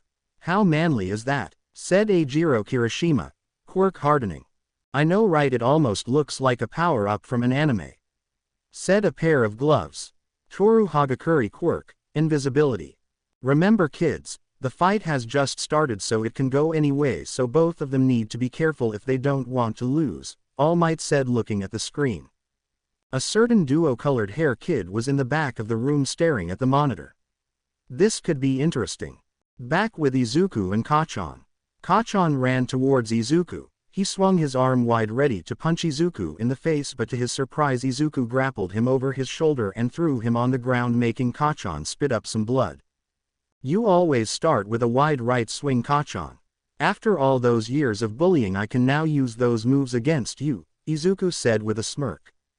Fine then, how about this? Kacchan got up using his explosions to rocket himself towards Izuku. Raising both hands in front of Izuku and blasting him. Caught off guard, Izuku was thrown backwards into the wall, hitting it, causing him to yell out in pain. His costume has gotten damaged, small burn mark began to show. As Izuku got up, all he could think about was how strong Kacchan is. I need to be careful, a couple more blasts like that and I'm done for. Plan B it is then, Izuku thought as he fired key blasts. I'm not done yet, Deku. I have to show how worthless you really are. What? Kacchan said as 5 small green blasts came rocketing towards him, hitting him and throwing him back into a wall which pinned him against it. Damn it, Deku. Where did you get this kind of power? Before Bakugo could react, Izuku can punching Kacchan in the stomach, followed by a swift uppercut and finishing with a hard kick to the ribs which made Kacchan spit up blood. Izuku walked towards Kacchan, who was now down on one knee. How the tables have turned, Kacchan. Izuku felt a surge of pride fall over him. This only angered Bakugo. Do you honestly think you have me beat? Then how about this? Jumping back, Bakugo tried to get some distance between Izuku. If you know so much about me, then you know what this does, he said, reaching and beginning to remove a pin from his gauntlet. All Might's eyes widened when he knew what Bakugo was doing. Bakugo, stop. You could end up killing him. All Might's voice was heard on the loudspeakers. He won't die if he dodges, Bakugo said, releasing the pins. He can't be serious. Damn it, this is going to hurt, Izuku thought as he crossed his arms in AX formation in front of him. Boom. Bakugo's explosion shocked the entire building, causing all the windows in a 30-meter radius to shatter. No, All Might's voice was heard. The exercise is over. Before All Might could finish his sentence, he was interrupted by one of the students. Sir, look. All Might turned to the monitor. That's impossible. He couldn't believe what he was seeing. Izuku was not only alive, but he was still standing. What little sense of relief he felt will soon disappear when he saw the condition Izuku was in. Izuku's breath was heavy. Each breath he took hurt more and more. His face was now dripping with blood. Burn marks ran from his arm to his leg. His costume now missing, exposing his chest, which was also bruised and bloody. Oh crap, that hurt like hell. My body feels heavy. My ki is all but gone. Damn it, I'm going to lose, Izuku thought as he looked around. Bakugo, do that again and your team losses. Midoriya, can you continue? All Might said. Why yes, he said, struggling to respond. Deku, coming please. What happened? What was that explosion I heard? Uraraka's voice was heard over the communication device in Izuku's ear. You Uraraka, that explosion was from Kacchan. And I'm not doing so good right now, he said. Oh no, I'm going back to help you. Where are you? I found the bomb and Iida, but that doesn't matter right now. I'm going to help you, Uraraka said, trying to find out where he was. No, stay where you are. I got one last thing I want to try. Trust me Uraraka, this going to work. When it does, you have to be ready to touch the bomb. OWW, Izuku said, grabbing his side. Oh okay, I don't like it, but I'll just have to trust you. Whatever you are going to have to do it fast. Iida might capture me. And please be careful, Uraraka said, worried about her friend. Will do, said Izuku, now turning his attention to Bakugo. Hey Kacchan, I'm still standing. Is that the best you got for me? Izuku said, fighting through the pain. Why didn't I bring a Senzu bean? It really would have helped right about now. Bakugo was in complete shock. Not only did Deku not dodge the attack, he was still standing. Damn it, Deku. You think you are so much better than me, don't you? Now look at you, barely able to stand in a bloody mess. Well, screw you. I don't care if I lose, I'm taking you down, Kacchan said, rushing Izuku, ready to pull another pin. I never practiced this, but it's all or nothing now, Izuku thought, also rushing Kacchan. Kaioken, shouted Izuku. Suddenly red aura began to form around Izuku. Izuku felt his body swell up. This muscles increased in mass. Without a shirt now everyone in the observation room also noticed. This is ripping my body apart. I don't think I can hold it for more than a minute, Izuku thought, feeling more pain than he already was. Kaio what? Was the only words Kachan could get out before being met by Izuku's fist, which hit him straight under his chin. Izuku punched Bakugo so hard that it sent him flying towards the ceiling. Izuku was not done yet. Izuku quickly jumped up and punched Kachan again with both fists to the stomach. The impact is so hard that it sent Bakugo crashing into the ceiling, breaking it. Floor after floor this happened until they reached the floor with Uraraka and Iida. As the floor they were standing on began to break and fly upwards, this caused Iida's focus to shift from Uraraka to Izuku. What is this? Iida yelled, surprised at what was happening. Deku. Uraraka was shocked to see the state Izuku was in. Before she could say anything else she heard a yell. Uraraka now. Izuku yelled, knowing that Iida was distracted. In the confusion she had made herself weightless and jumped over the giant hole in the floor. Now safely over the hole. Release, she said as he fell right on top of the bomb, hugging it. Got it. Got it, was the last thing Izuku heard before passing out from the pain. Bakugo had also passed, but this was due to the rocket punch Izuku delivered to his stomach. Observation room. Hero team wins. Now medic bots, please take young Midoriya now. All Might yelled over the microphone. That was incredible. He withstood that blast. That was so manly, said Kirishima. Yes, it was quite impressive, but he received too much damage during that fight and barely passed the exam, explained Momo Yaoyorozu. How right you are, Yaoyorozu. He did take too much damage during the fight, making himself a liability to his teammate. Take what you just saw to heart, kids. While it is true that they won, it came a cost.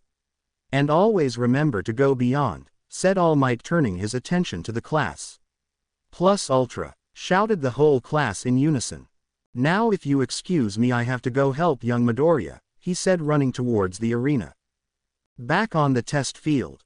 Deku, please wake up. Uraraka was shocked to see Izuku laying face down on the ground motionless. A single tear was seen running down her cheek. It seems he just passed out due to his injuries. I'm sure Recovery Girl can heal him. So don't worry, Uraraka, Iida said, trying to comfort her.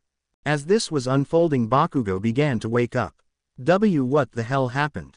He asked, looking around. Oh, now I remember. That damn Deku. He actually was able to knock me out, but what the hell was that aura? Bakugo looked around until he saw him. Izuku there, laying on Uraraka's lap, a burned and bloody mess.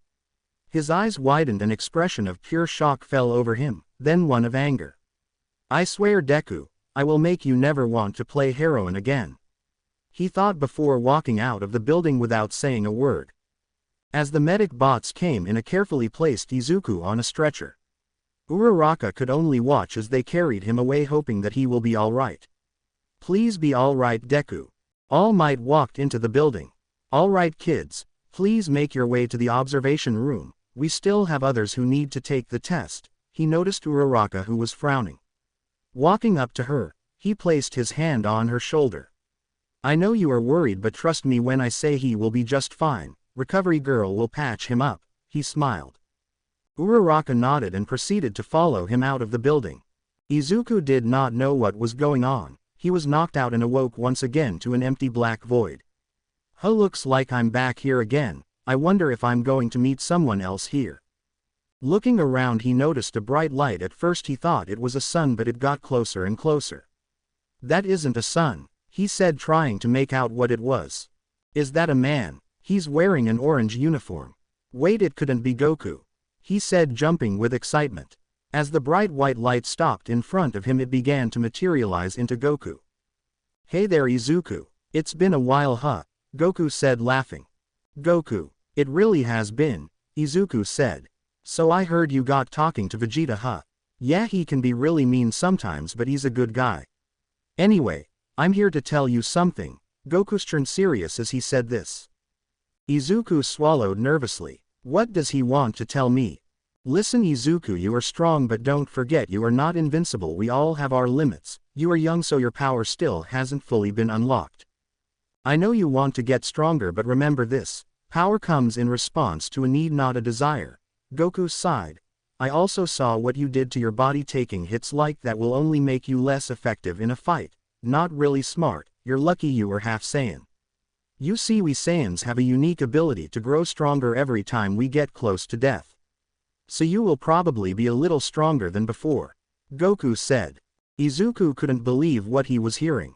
I'll get stronger every time I get close to dying. That sounds like a cheat code to me. Oh, also Master Roshi wants to send his regards. He told me to tell you that he is happy now and he doesn't blame you for not being able to save him. Also he mentioned someone, Uraraka. He said you are a real ladies' man, just like he was when he was younger, Goku said, trying to hold back his laughter. At first Izuku felt like he was about to cry, but after hearing that Master Roshi was happy, but hearing the last part he turned bright red. And no, she's just a friend, I guess. Anyway, tell Master Roshi I won't let him down. I will become a great hero. He said as the void was turning from black to white. Izuku had woken up for real. He was laying down on a bed. Sitting up, here looked at the clock and started to panic. Oh no, it's 3 p.m. I missed the whole day. Aizawa is going to kill me, he said, trying to get out of bed. Oh no, you don't, mister. A voice came from behind the curtains.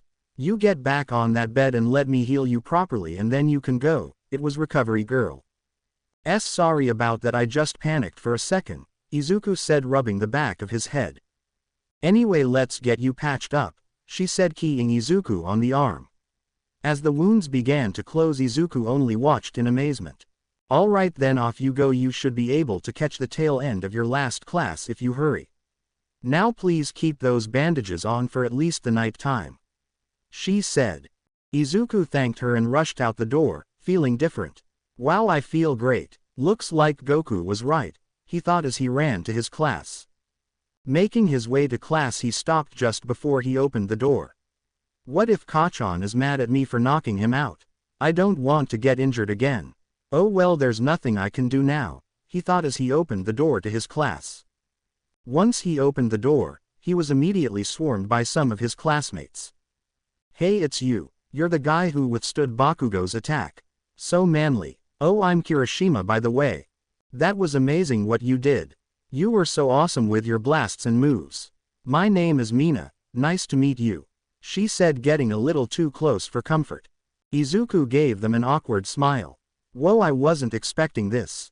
But I don't see Kachan anywhere, he thought, looking around the room. He didn't find Kachan, but he found someone else. Uraraka. She was with another classmate. They both were carrying 2 giant stacks of paper. It seems they went to do help Aizawa with something. Before he could think of anything else, she ran towards him. Deku, you're finally awake. Oh, thank goodness. I was so worried, Uraraka said, fighting back tears. This made Izuku blush. Sorry if I made you worry. But I'm all right now, promise, he said, smiling. Are those 2 dating? Thought everyone in the class. Anyway, where is Kachan? I don't see him anywhere, he asked, still looking around. Oh, you mean Bakugo? He left about a minute before you got here. He left without saying a word. He also didn't say anything after we won, Uraraka said, puzzled by his reaction. If I hurry I can still catch him, Izuku thought. Hey Uraraka, I'll see you tomorrow. Alright, I need to go catch up with him. Alright, bye, he said, dashing out of the classroom. So are you 2 like dating? Asked Mina, walking up to Uraraka. Dating? And no, we aren't dating. We are just friends, Uraraka said, turning red as a tomato. It looked that way to me. Well, if you don't want him, can I take him? Mina said with a smug look on her face. Sir, wait, what? I mean, do you? Uraraka was stumbling with her words. Mina laughed. I'm just kidding, but if you don't hurry someone else might take him away. Could be me, Mina said as she was walking away. This shook Uraraka. He liked him, sure, but as a friend maybe. Maybe more. No, I have to focus on school. Now is not the time. She does have a point though. Uraraka lightly slapped her cheeks. Izuku was running through the halls trying to find Kachan, but no luck. Wait, I can sense him if I try really hard. Let's see. Izuku stopped and emptied his mind. Izuku felt something, a small tingle in his head. It has to be Kachan, but where is he? After a few more seconds he got his answer. There, in front of the school. Izuku ran after him. Kachan, wait! Izuku screamed. Bakugo turned around to find Izuku running towards him. What do you want, Deku? Bakugo said with surprisingly calm voice. I just want to apologize about what happened. I didn't mean to knock you out, Izuku said, carefully trying not to make him angry. Bakugo gritted his teeth. You got lucky, Deku. It won't happen again, I promise you that. Alright, let's keep getting stronger together, Kachan. Izuku said, smiling. Office. These years kids have a lot of work ahead of them, so they better be ready. Aizawa said, looking over the results of the test. This Midoriya kid has a lot of power, but he thinks he's invincible. We will have to work on that, he said, going over Izuku's exam. This is a surprise. You still here, Aizawa? Asked Present Mike. You should go home already. As much as I can't, I still have some paperwork to fill out for the exercise we are going to do at the USJ, Aizawa rubbed his eyes. Oh yeah, your class is doing that in a couple of days, said Present Mike. Yeah, we have to see how well they do under some rescue exercises, he said with a creepy smile. Later that day with Izuku. After having dinner with his mom, Izuku decided to head to his room to do some homework. After about an hour he was tired. Man, this beeps. Let's see what Uraraka is doing, he said, picking up his phone. Uraraka was busy with homework when she heard her phone went off. A text from Izuku. Hey Uraraka, what's up, Izuku? Nothing much, just doing homework, Uraraka. Yeah, I took a break, it's really boring, Izuku. Yeah, I know. Anyway, how are your injuries, Uraraka? They are fine now. I just need to keep the bandages on for tonight. After that I should be fine, Izuku. That's great. Well, I'm going to finish up my homework and go to bed. It's been a long day, Uraraka. Yeah, I should probably finish up mine too. Alright then, I'll see you tomorrow then. Good night, Izuku. Yeah, good night, Uraraka. As Izuku put his phone down, he couldn't stop thinking of her. Damn it, why can't I get her out of my mind? He sighed and decided to just keep doing his homework. The next couple of days were pretty boring. They went over hero rules and regulations, safety laws, and hero registration law. As much as Izuku thought these topics were boring, he knew that they were important. Izuku was tired after all. He didn't get enough sleep last night. I have a bad feeling about today. This thought rang inside mind all the way to school. As he walked, he couldn't help but feel someone was watching him. There is someone or something that is following me. A villain, he thought as he turned to where he felt the stare. There you are. He looked at the direction on a tall building. On the roof there was someone wearing an all-black hoodie and trench coat. Izuku had to know who this was. Without giving it a second thought, he disappeared from the line of sight of the mystery person. What? Where did he go? Thought the mystery person. Hey! Izuku shouted. This caused the mystery person to turn around in shock as in front of him stood Izuku. He's fast. Can't say I am surprised though, the mystery person thought. I don't know what your deal is, but you better back off. Izuku's voice was stone cold. Making sure that their face was covered, they jumped from roof to roof, making their escape. Not now. Soon I will show myself to you, Izuku. When that day comes, you'd best be prepared. Protect those you care about, because I'm the one you need to fear the most. Izuku caught a quick glimpse at the mystery person's eyes. Those eyes are blood red, scary stuff. Looking down at his watch, he noticed the time. Oh no, I'm going to be late. At this rate I need to pick it up the pace, he said, starting to run. Jumping off the building, he landed and started to run as fast as he could, picking up dust as he ran past. Just who was that? And why did his key feel so dark, but yet so familiar, and those eyes so filled with hate? Izuku thought as he ran towards the school. I will have to be careful these coming days. I don't know what he is planning. I have to keep everyone safe, no matter what.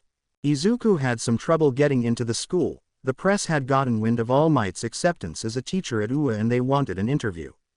However, only teachers and students with a valid ID can enter the school, any who didn't would be met by a giant metal wall. Now in school everything was normal, class went on without any problems. That is until Aizawa walked into the room. Today Aizawa had an announcement to make. Today you will be picking your class representatives. All at once every student shouted, I want to be it. It's too early for this, Aizawa said, activating his quirk, which quickly made the class shut up. I can't care how you do it, just choose someone by the time class ends. I suggest you leave it to a vote, Aizawa said, sliding into his sleeping bag. Alright everyone, I'm going to pass out slips of paper, please write down your vote and then pass it forward, said Iida, passing out papers.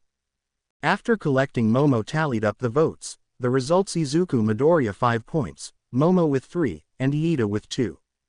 Bakugo was furious at this. Who the hell voted for Deku? Uraraka just whistled at this. I should probably keep my vote to myself. No one was more surprised than Izuku. Well, it looks like I'm the class president, somehow. I promise you that I'll protect everyone no matter what. Well, there it is, Midoriya as class representative and Yaoyorozu as vice representative, Aizawa said, waking up from his nap. Just then the bell rang. It was lunch time. While walking to the cafeteria, Izuku decided to have lunch with Iida and Uraraka. They got their food and sat down on an empty table. So Midoriya, why do you want to become a hero? Asked Iida out of nowhere. This question caught Izuku off guard. Well, you see Iida, it's cause up until recently I was treated as a quirkless person. Yes, I had a quirk, but it was useless until my master taught me how to use it properly. I want to prove to everyone that I can become a hero, he said, looking down at his food. I'm sorry you had to go through that, Midoriya, Iida said, regretting what he asked. Hey, forget about it, I'm alright now. Anyway, why do you want to become a hero, Uraraka? Izuku asked. Well, I'm in it for the money, she said, scratching the back of her head in embarrassment. For the money? Both Izuku and Iida said. Don't get me wrong, there is a reason why. My parents run a construction company and well, it's not doing that well right now and I want to repay them for all they have done for me, she said. Well, that changes everything, Uraraka. It's a great reason to become a hero, Izuku said, reassuring her. Iida did as well with a simple nod. Izuku went back to eating, but while he was enjoying his food he suddenly felt an evil presence. He looked around in a panic, thinking it was an attack by the mystery person. Shortly after, an alarm began to sound, which sent all the students running towards the exit. All three got caught up in the stamp as they were being pushed and smushed. He found out what the cause of the alarm. It's the press, guys. He tried to tell everyone but no one would listen. Seeing Uraraka, he got an idea. Uraraka, make me weightless, he said, extending out an arm. She knew he had a plan, so she made him weightless. Floating above the stampede of students, he knew he had to make them stop and listen. Ha! Izuku charged up. As his aura began to expand, he held out his hand and let out a blast that shot past the exit, barely missing the students running towards the exit. This caught the attention of everyone. Guys, it's only the press, relax and let's go back and enjoy the rest of our lunch, he said firmly. The other students noticed the press rushing inside the school and decided to return to finish their lunch. Uraraka, you can release your quirk now, he said, upside down due to the lack of gravity. Uraraka laughed but did eventually. Place the tips of her hands together, she said. Release. Izuku landed on his feet and made his way back to his table to finish his meal. Lunch was now over, and after going to other classes it was now time for homeroom once again. Alright everyone, today you will be having training exercise off campus, so get your suits and head to the bus, Aizawa instructed. The whole class cheered, but little did they know that their biggest challenge yet was quickly approaching. Unknown location. Are we ready? Said the unknown figure. Yes, we are just getting the last of the minions ready. But everything should be ready by this afternoon, said the mist individual. Perfect. In a few hours the whole world will know to live in a world without their precious symbol of peace, the unknown figure grinned evilly. It's unfortunate that we lost the test subject a while ago. It would have been of great use to us, the mist individual said. Yes, but we must trust Sensei to get it back. Now let's focus on the task ahead, the unknown figure said. Let's go. Well, that's all. Go change into your hero costumes and meet in front of the bus, Izawa said, walking out of the classroom. After quickly changing, they began to load onto the bus. Izuku sat next to Uraraka, but quickly fell into deep thought. Master Roshi said something about transformation. I wonder how I do that. Do I need to train more or do I need a sort of item? If it like a power-up, I wonder how much stronger I'll get. Izuku failed to notice that he was muttering, until Uraraka shook him back to his senses. Deku, are you alright? She asked. Why, yeah, just thinking about something. What were you guys talking about? Izuku asked nervously. We were talking about our quirks and what they do, and we were asking what is your quirk, Ribbit, said Asui. Oh Asui, my quirk is energy manipulation. I can use my body's energy and use it in various ways, Izuku said, creating a small green ball of energy in the palm of his hand. See. Call me Sue, and I see, that's really cool, Ribbit, she said, amazed by what she saw. Wow, that's so manly, said Kirishima. My quirk isn't flashy like some people, so I don't think it's all that useful, he said, transforming his arm hard. Really? I think your quirk is really cool. It can be really useful in rescue as well as combat, Izuku said. You really think so? Awesome, thanks man, Kirishima smiled. Talking about flashy quirks, I'd say that would be Bakugo or Todoroki, Ribbit, said Sue, pointing at the two. But Bakugo's personality is a little, how should I say this? Bad. What did you say, frog face? Bakugo exploded in anger. See, proving my point, Ribbit, she said smugly. You know dude, we known you for a little bit and we all know your personality is terrible, said Denki. I can't believe this Kachan is actually getting picked on.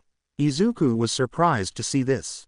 Hey Deku, you're doing it again, Uraraka said, shaking Izuku again. Aw, thanks Uraraka. Izuku smiled, his cheeks turning red. Mina picked up on this and decided to have a little fun.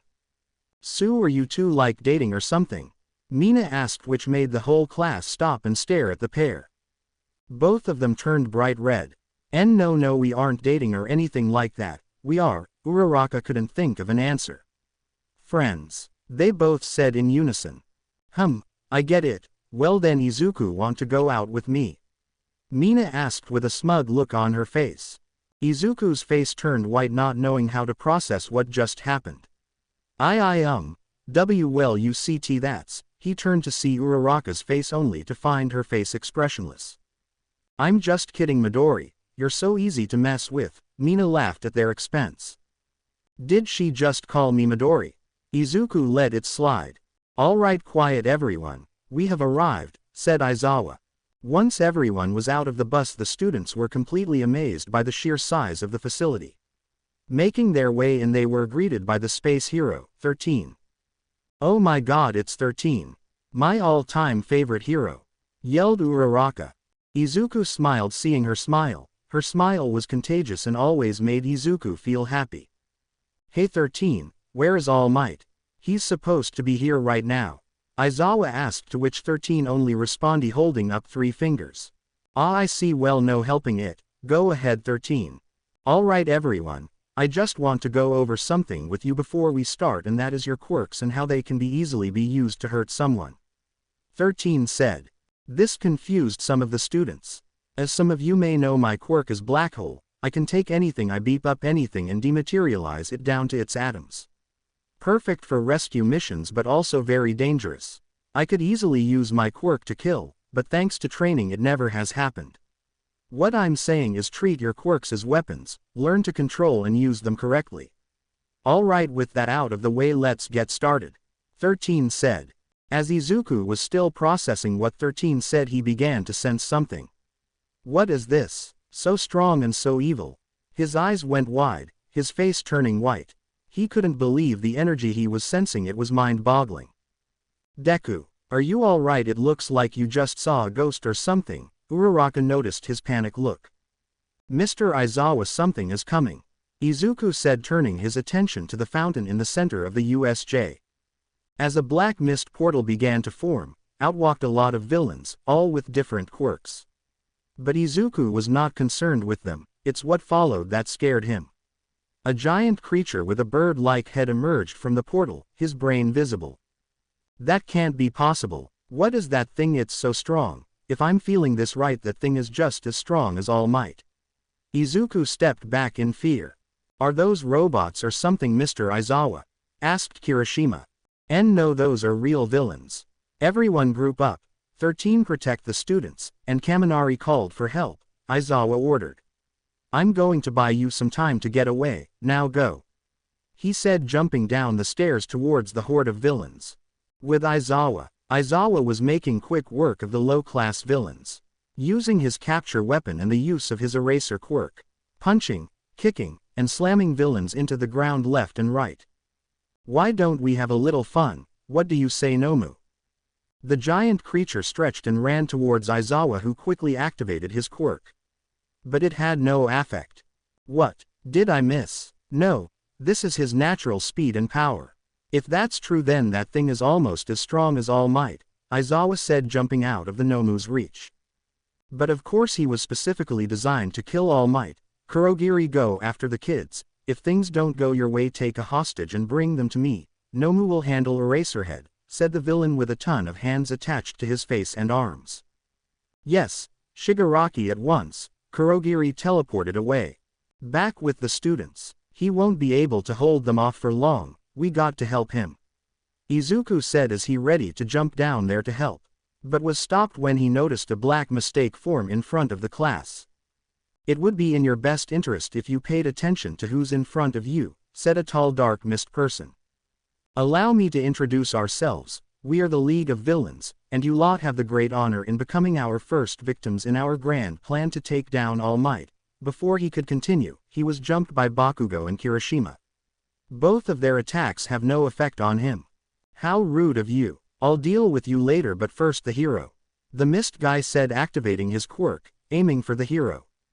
Oh no you don't, black hole, yelled 13, activating his quirk. 13's quirk began to beep up the mist villain. Too predictable, said the mist guy, opening a portal in front of him and reopening it, behind 13. From the portal behind 13, his quirk began to beep away at the suit on his back. What? No, my quirk, 13 yelled as his quirk tore through his back. He deactivated just in time, but not fast enough to avoid injury. 13's quirk ripped the suit off of his back, exposing his back to the black hole and causing large cuts. And now for the students, my part was to make sure to separate you all, now disperse. He created portal that threatened to cover them all. Oh no, everyone move, yelled out Izuku, pushing Uraraka and Mina, who were closest to him, out of the way of the portal. Iida also was able to get out of the way in time and save a couple of students as well. Deku, no. Uraraka tried to reach out to grab him, but it was too late. He was gone, and so was most of the class, leaving only a few students with the now injured 13. Izuku closed his eyes expecting an attack but felt nothing. When he opened his eyes he noticed he was falling into a lake. Oh no, I can't swim, he thought as he crashed into the water hard. Now underwater, Izuku started to panic. He desperately tried to swim towards the surface but with no success. Kicking and squirming trying to get to the surface. Izuku sensed something approaching him at a fast speed. It has to be one of the villains we saw. Crap, I can't get away, he's going to get me, Izuku thought as he closed his eyes. Nothing personal, kid, but I gotta take you out, said the shark-faced villain, opening his jaw wide, ready to take a bite out of Izuku. Before he could take a bit out of Izuku, the villain was kicked in the face by Sue, who quickly wrapped her tongue around Izuku and pulled him onto a nearby ship, where Mineta was on too. Geez, Sue, he said, coughing out water, you saved me, thank you. No problem, but we got bigger fish to fry, Ribbit, she said, looking at the villains circling the boat they were on. Guys, I don't want to be that guy, but we need to seriously get out of here, Mineta said, crying his eyes out. All I have are these sticky purple balls on my head. They stick to pretty much anything, but it's so useless right now. Okay, let me think. After a few seconds of think, Izuku had a plan. Alright, listen up. Sue, wrap both me and Mineta with your tongue and jumped as far as you can. Mineta, when I say so, throw as many balls as you can into the water. While they are distracted, I'll fire off an energy blast into the water. Hopefully they will get caught vortex and onto your balls. Sounds like a plan to me. Ready, Mineta? Asked Sue. No, but let's do it, but if I die please delete my internet history, Mineta begged. Ignoring him, Izuku nodded to Sue, signaling it all was time. Sue wrapped her tongue around them both and jumped. Once in the air, every villain in the water looked up at them. Izuku powered up. Rag, firing off a large ki blast into the water, exploding when it made contact with the bottom of the lake, created a large water vortex. Mineta now, yelled Izuku, to which Mineta threw as many balls as he could. To their surprise, all the water villains were all stuck together, unable to swim. Wow, it looks like your plan worked, Izuku. Ribbit, Sue was impressed, as they landed just short of the shore. I can't really swim, so can you please hold on to me, Sue? Sue nodded, not minding it. Let's stay close to the shore and make our way towards the center plaza. Mr. Aizawa might be in trouble. You want to go towards the fight? They said they wanted to take down All Might. Do you think they can? Mineta asked. They can. Both Sue and Mineta looked at Izuku. It's that giant bird monster. He has power equal to All Might. They're smart, they planned this. Power equal to All Might, there is just no way, right? Asked Mineta. Trust me, I can sense these things. For now let's see if need any help. If he doesn't, then we head towards the entrance with the others. The others nodded and swam towards the center plaza. Back at the main plaza, Aizawa was not having the best of times. He was tired. He had taken out most of the lower level villains with some work, but now he was exhausted and the constant usage of his quirk made his eyes hurt. Now it was down to Shigaraki and the Nomu. Good, they're all down. Now it's time for the bosses. Impressive Eraserhead, but you don't stand a chance against the Nomu. He was specifically built to take on All Might. Nomu, get him, he said, gesturing his hand towards Aizawa. Aizawa blinked and the Nomu disappeared from his sight. What? Aizawa thought, turning around to see the Nomu winding up for a punch. Lucky for Aizawa, was barely able to dodge it. Giving Aizawa no chance to catch his breath, Shigaraki rushed in for a follow-up attack. Aizawa went in for elbow to his face, but it was caught by Shigaraki, who activated his quirk. As Aizawa's elbow began to dissolve, breaking his skin and exposing muscle, he was able to kick Shigaraki off of him and retreat at a distance. This quirk, you must be the one responsible for how the press got in. There's no way they could have gotten past our security, Aizawa said, holding his elbow. As expected of Eraserhead, but should you really be thinking about that now? Asked Shigaraki. To Aizawa's surprise, the Nomu was able to get the jump on him again, but this time Aizawa had time to activate his quirk and again it failed. Nomu showed no signs of slowing down after Aizawa activated his quirk. Instead, the Nomu was able to connect to Aizawa's jaw, sending him flying back several feet. Damn, I'm sure I erased his quirk, yet he is still so strong. He wasn't lying about it being just as strong as All Might. That or he has multiple quirks. Aizawa got back up with cuts and bruises, wiping the blood off. Nomu, we can't have him getting in our way any longer. Break his arm, Shigaraki said. With a roar, the Nomu rushed Aizawa again, but this time Aizawa thought of something. If I can take him out, then the Nomu will no longer have any commands to follow, he thought as he rushed towards Shigaraki. Right before landing a punch on Shigaraki, the Nomu was able to catch up to Aizawa, catching his fist before it hit. Holding Aizawa's arm in place, Nomu slammed Aizawa's face into the floor with enough force to crack the floor. Lifting him back up, Aizawa was now a bloody mess. He was no longer in any condition to fight. Izuku, Sue, and Mineta looked on with horror, seeing Aizawa being beaten to the ground. We have to help him. Izuku was starting to get angry. Izuku, calm down. You can't go rushing in with no plan. Sue tried to calm him down. Izuku gritted his teeth at this. I can't just stay here and do nothing, he thought as his aura began to form around him. Back at the entrance, Uraraka was scared, after seeing her friends being transported away to an unknown fate, but she kept a brave face on, not wanting to show fear the enemy. This is when she noticed a metal plate on the villain. That must be a weakness. Iida, listen and listen good. Iida turned to Uraraka. We need you to get out of here and warn the school. You are the fastest one here, so you have to do it. His tone was dead serious. We will distract him long enough for you to get out. No, I won't leave you guys behind. Before he could say anything else, Uraraka snapped. You have to, Iida. If you don't, people are going to get injured or even worse. Iida was lost for words. He'd never seen Uraraka get mad at anyone. I know you are worried. I am too, she thought of Izuku, but you are our only hope to get help, please Iida. Iida was still hesitant but he made up his mind he would do it. Fine, I'll do it, just be careful, all of you. Uraraka nodded. All right Mina, everyone go for his metal plate, I think that's his weak point. Planning in front of your enemy. How foolish, you won't get far kid. Kurogiri started to activate his quirk. Iida now, shouted Uraraka. She rushed towards the mist villain. If I get in close to touch the metal part, one can make him float. As she tried to reach for the metal part, Kurogiri used his quirk to warp past her attack. He didn't notice Mina, who threw some acid aiming for the metal plate. To her surprise, it met its target. The acid slowly started to dissolve the metal plating. No, if it breaks I won't be able to use my quirk properly. As Kurogiri was distracted, Iida made a run for the door. The door was heavy, he struggled to open it. Come on, come on. After a few seconds he opened it enough to squeeze past. I did it everyone, I'll go get help, just hold on. He kicked his engines into high gear. No, Shigaraki is not going to like this. Plan B it is, Kurogiri thought, looking at the remaining students. He saw Uraraka. You planned this, so you are coming with me, Kurogiri said, activating his quirk and taking Uraraka with him. Uraraka. Mina tried to grab Uraraka but it was too late. Back at the center plaza, Izuku was ready to jump in there to save Aizawa but stopped himself when he saw a portal begin to form next to Shigaraki. Someone is coming out of that portal. Wait, this energy. No, it couldn't be. Izuku's eyes widened when his worst thoughts began to play out in front of him. It was Uraraka. She was being restrained by the mist villain. Shigaraki. I'm sorry, one of the students got away and is most likely on his way to warn the rest of the pros, Kurogiri said, holding Uraraka with his mist.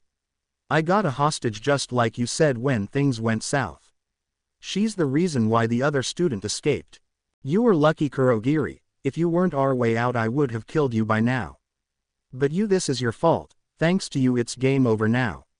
However, we can still leave the symbol of peace, a few bodies starting with you. He reached for Uraraka's neck, ready to disintegrate it. The water around Izuku began to bubble from the heat of his aura that formed around him. You bastards. Let her go, shouted Izuku, jumping out of Sue's grasp and running at Shigaraki at full speed. His aura was exploding out of him. Izuku pulled his arm back, ready to punch Shigaraki in the face. His fist hit, but looking up he noticed the Nomu had jumped in front of him just before it hit Shigaraki. The Nomu had blocked the punch with his body. Unfazed by the rocket punch Izuku tried to deliver. Deku, no, get out of here, Uraraka shouted but was unable to do anything. She saw as the Nomu roared, and punched Izuku in the face, sending him flying back into a wall. Look at him, the little student thinks he can actually be a hero. Pathetic, Shigaraki said, but turning away he noticed he was shaking. What was that? The kid was so angry. If it wasn't for Nomu I wouldn't be here right now. At least he is gone now. Do you think it would be that easy? Said a voice behind Shigaraki. It was Izuku. Getting up from the ruble and covered in cuts he slowly made his way towards him. Nomu, kill him, he may pose a threat to us in the future. It's better to get rid of him now. Shigaraki pointed towards Izuku. The Nomu began to walk towards Izuku slowly but surely, ready to take his life. No, I won't let it end like this. I can. No, I have to save her. Izuku thought, cupping his hands together. Kamehameha. The giant green beam of energy shocked the ground. Everyone in the USJ felt the ground shake, and thought of one person, Izuku, Deku, Midori. Izuku was pouring every bit of energy into this attack. The attack engulfed the Nomu completely as it continued to walk towards Izuku. Yes, I got him.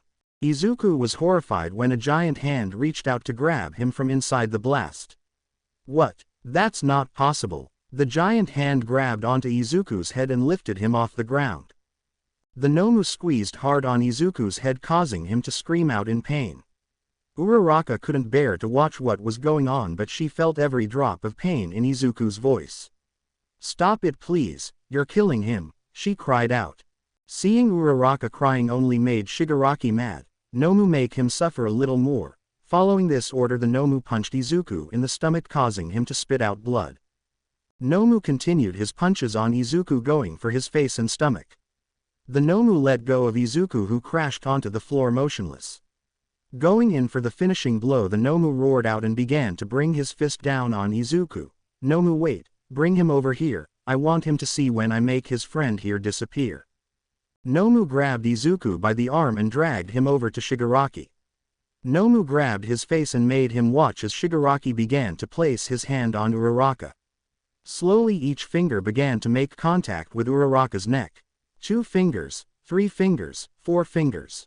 No, Izuku yelled, trying to break free of the Nomu's grasp but with no luck. To Izuku's shock, nothing happened after Shigaraki placed the last finger on Uraraka. You really are amazing, aren't you, Eraserhead? Aizawa managed to activate his quirk and erased it before he could lay the last finger on Uraraka. It took everything he had to push himself up off the ground. Blood dripped from his forehead. Before the Nomu could go and take out Eraserhead, a giant explosion was heard coming from behind them. Die! Yelled Bakugo, flying by and blasting the Nomu off of Izuku. Izuku managed to pick himself up and retreat with Bakugo to find Kirishima and Todoroki with him. What the hell is that thing? Asked Kirishima. It's called a Nomu. Apparently they made him to kill All Might, Izuku said, catching his breath.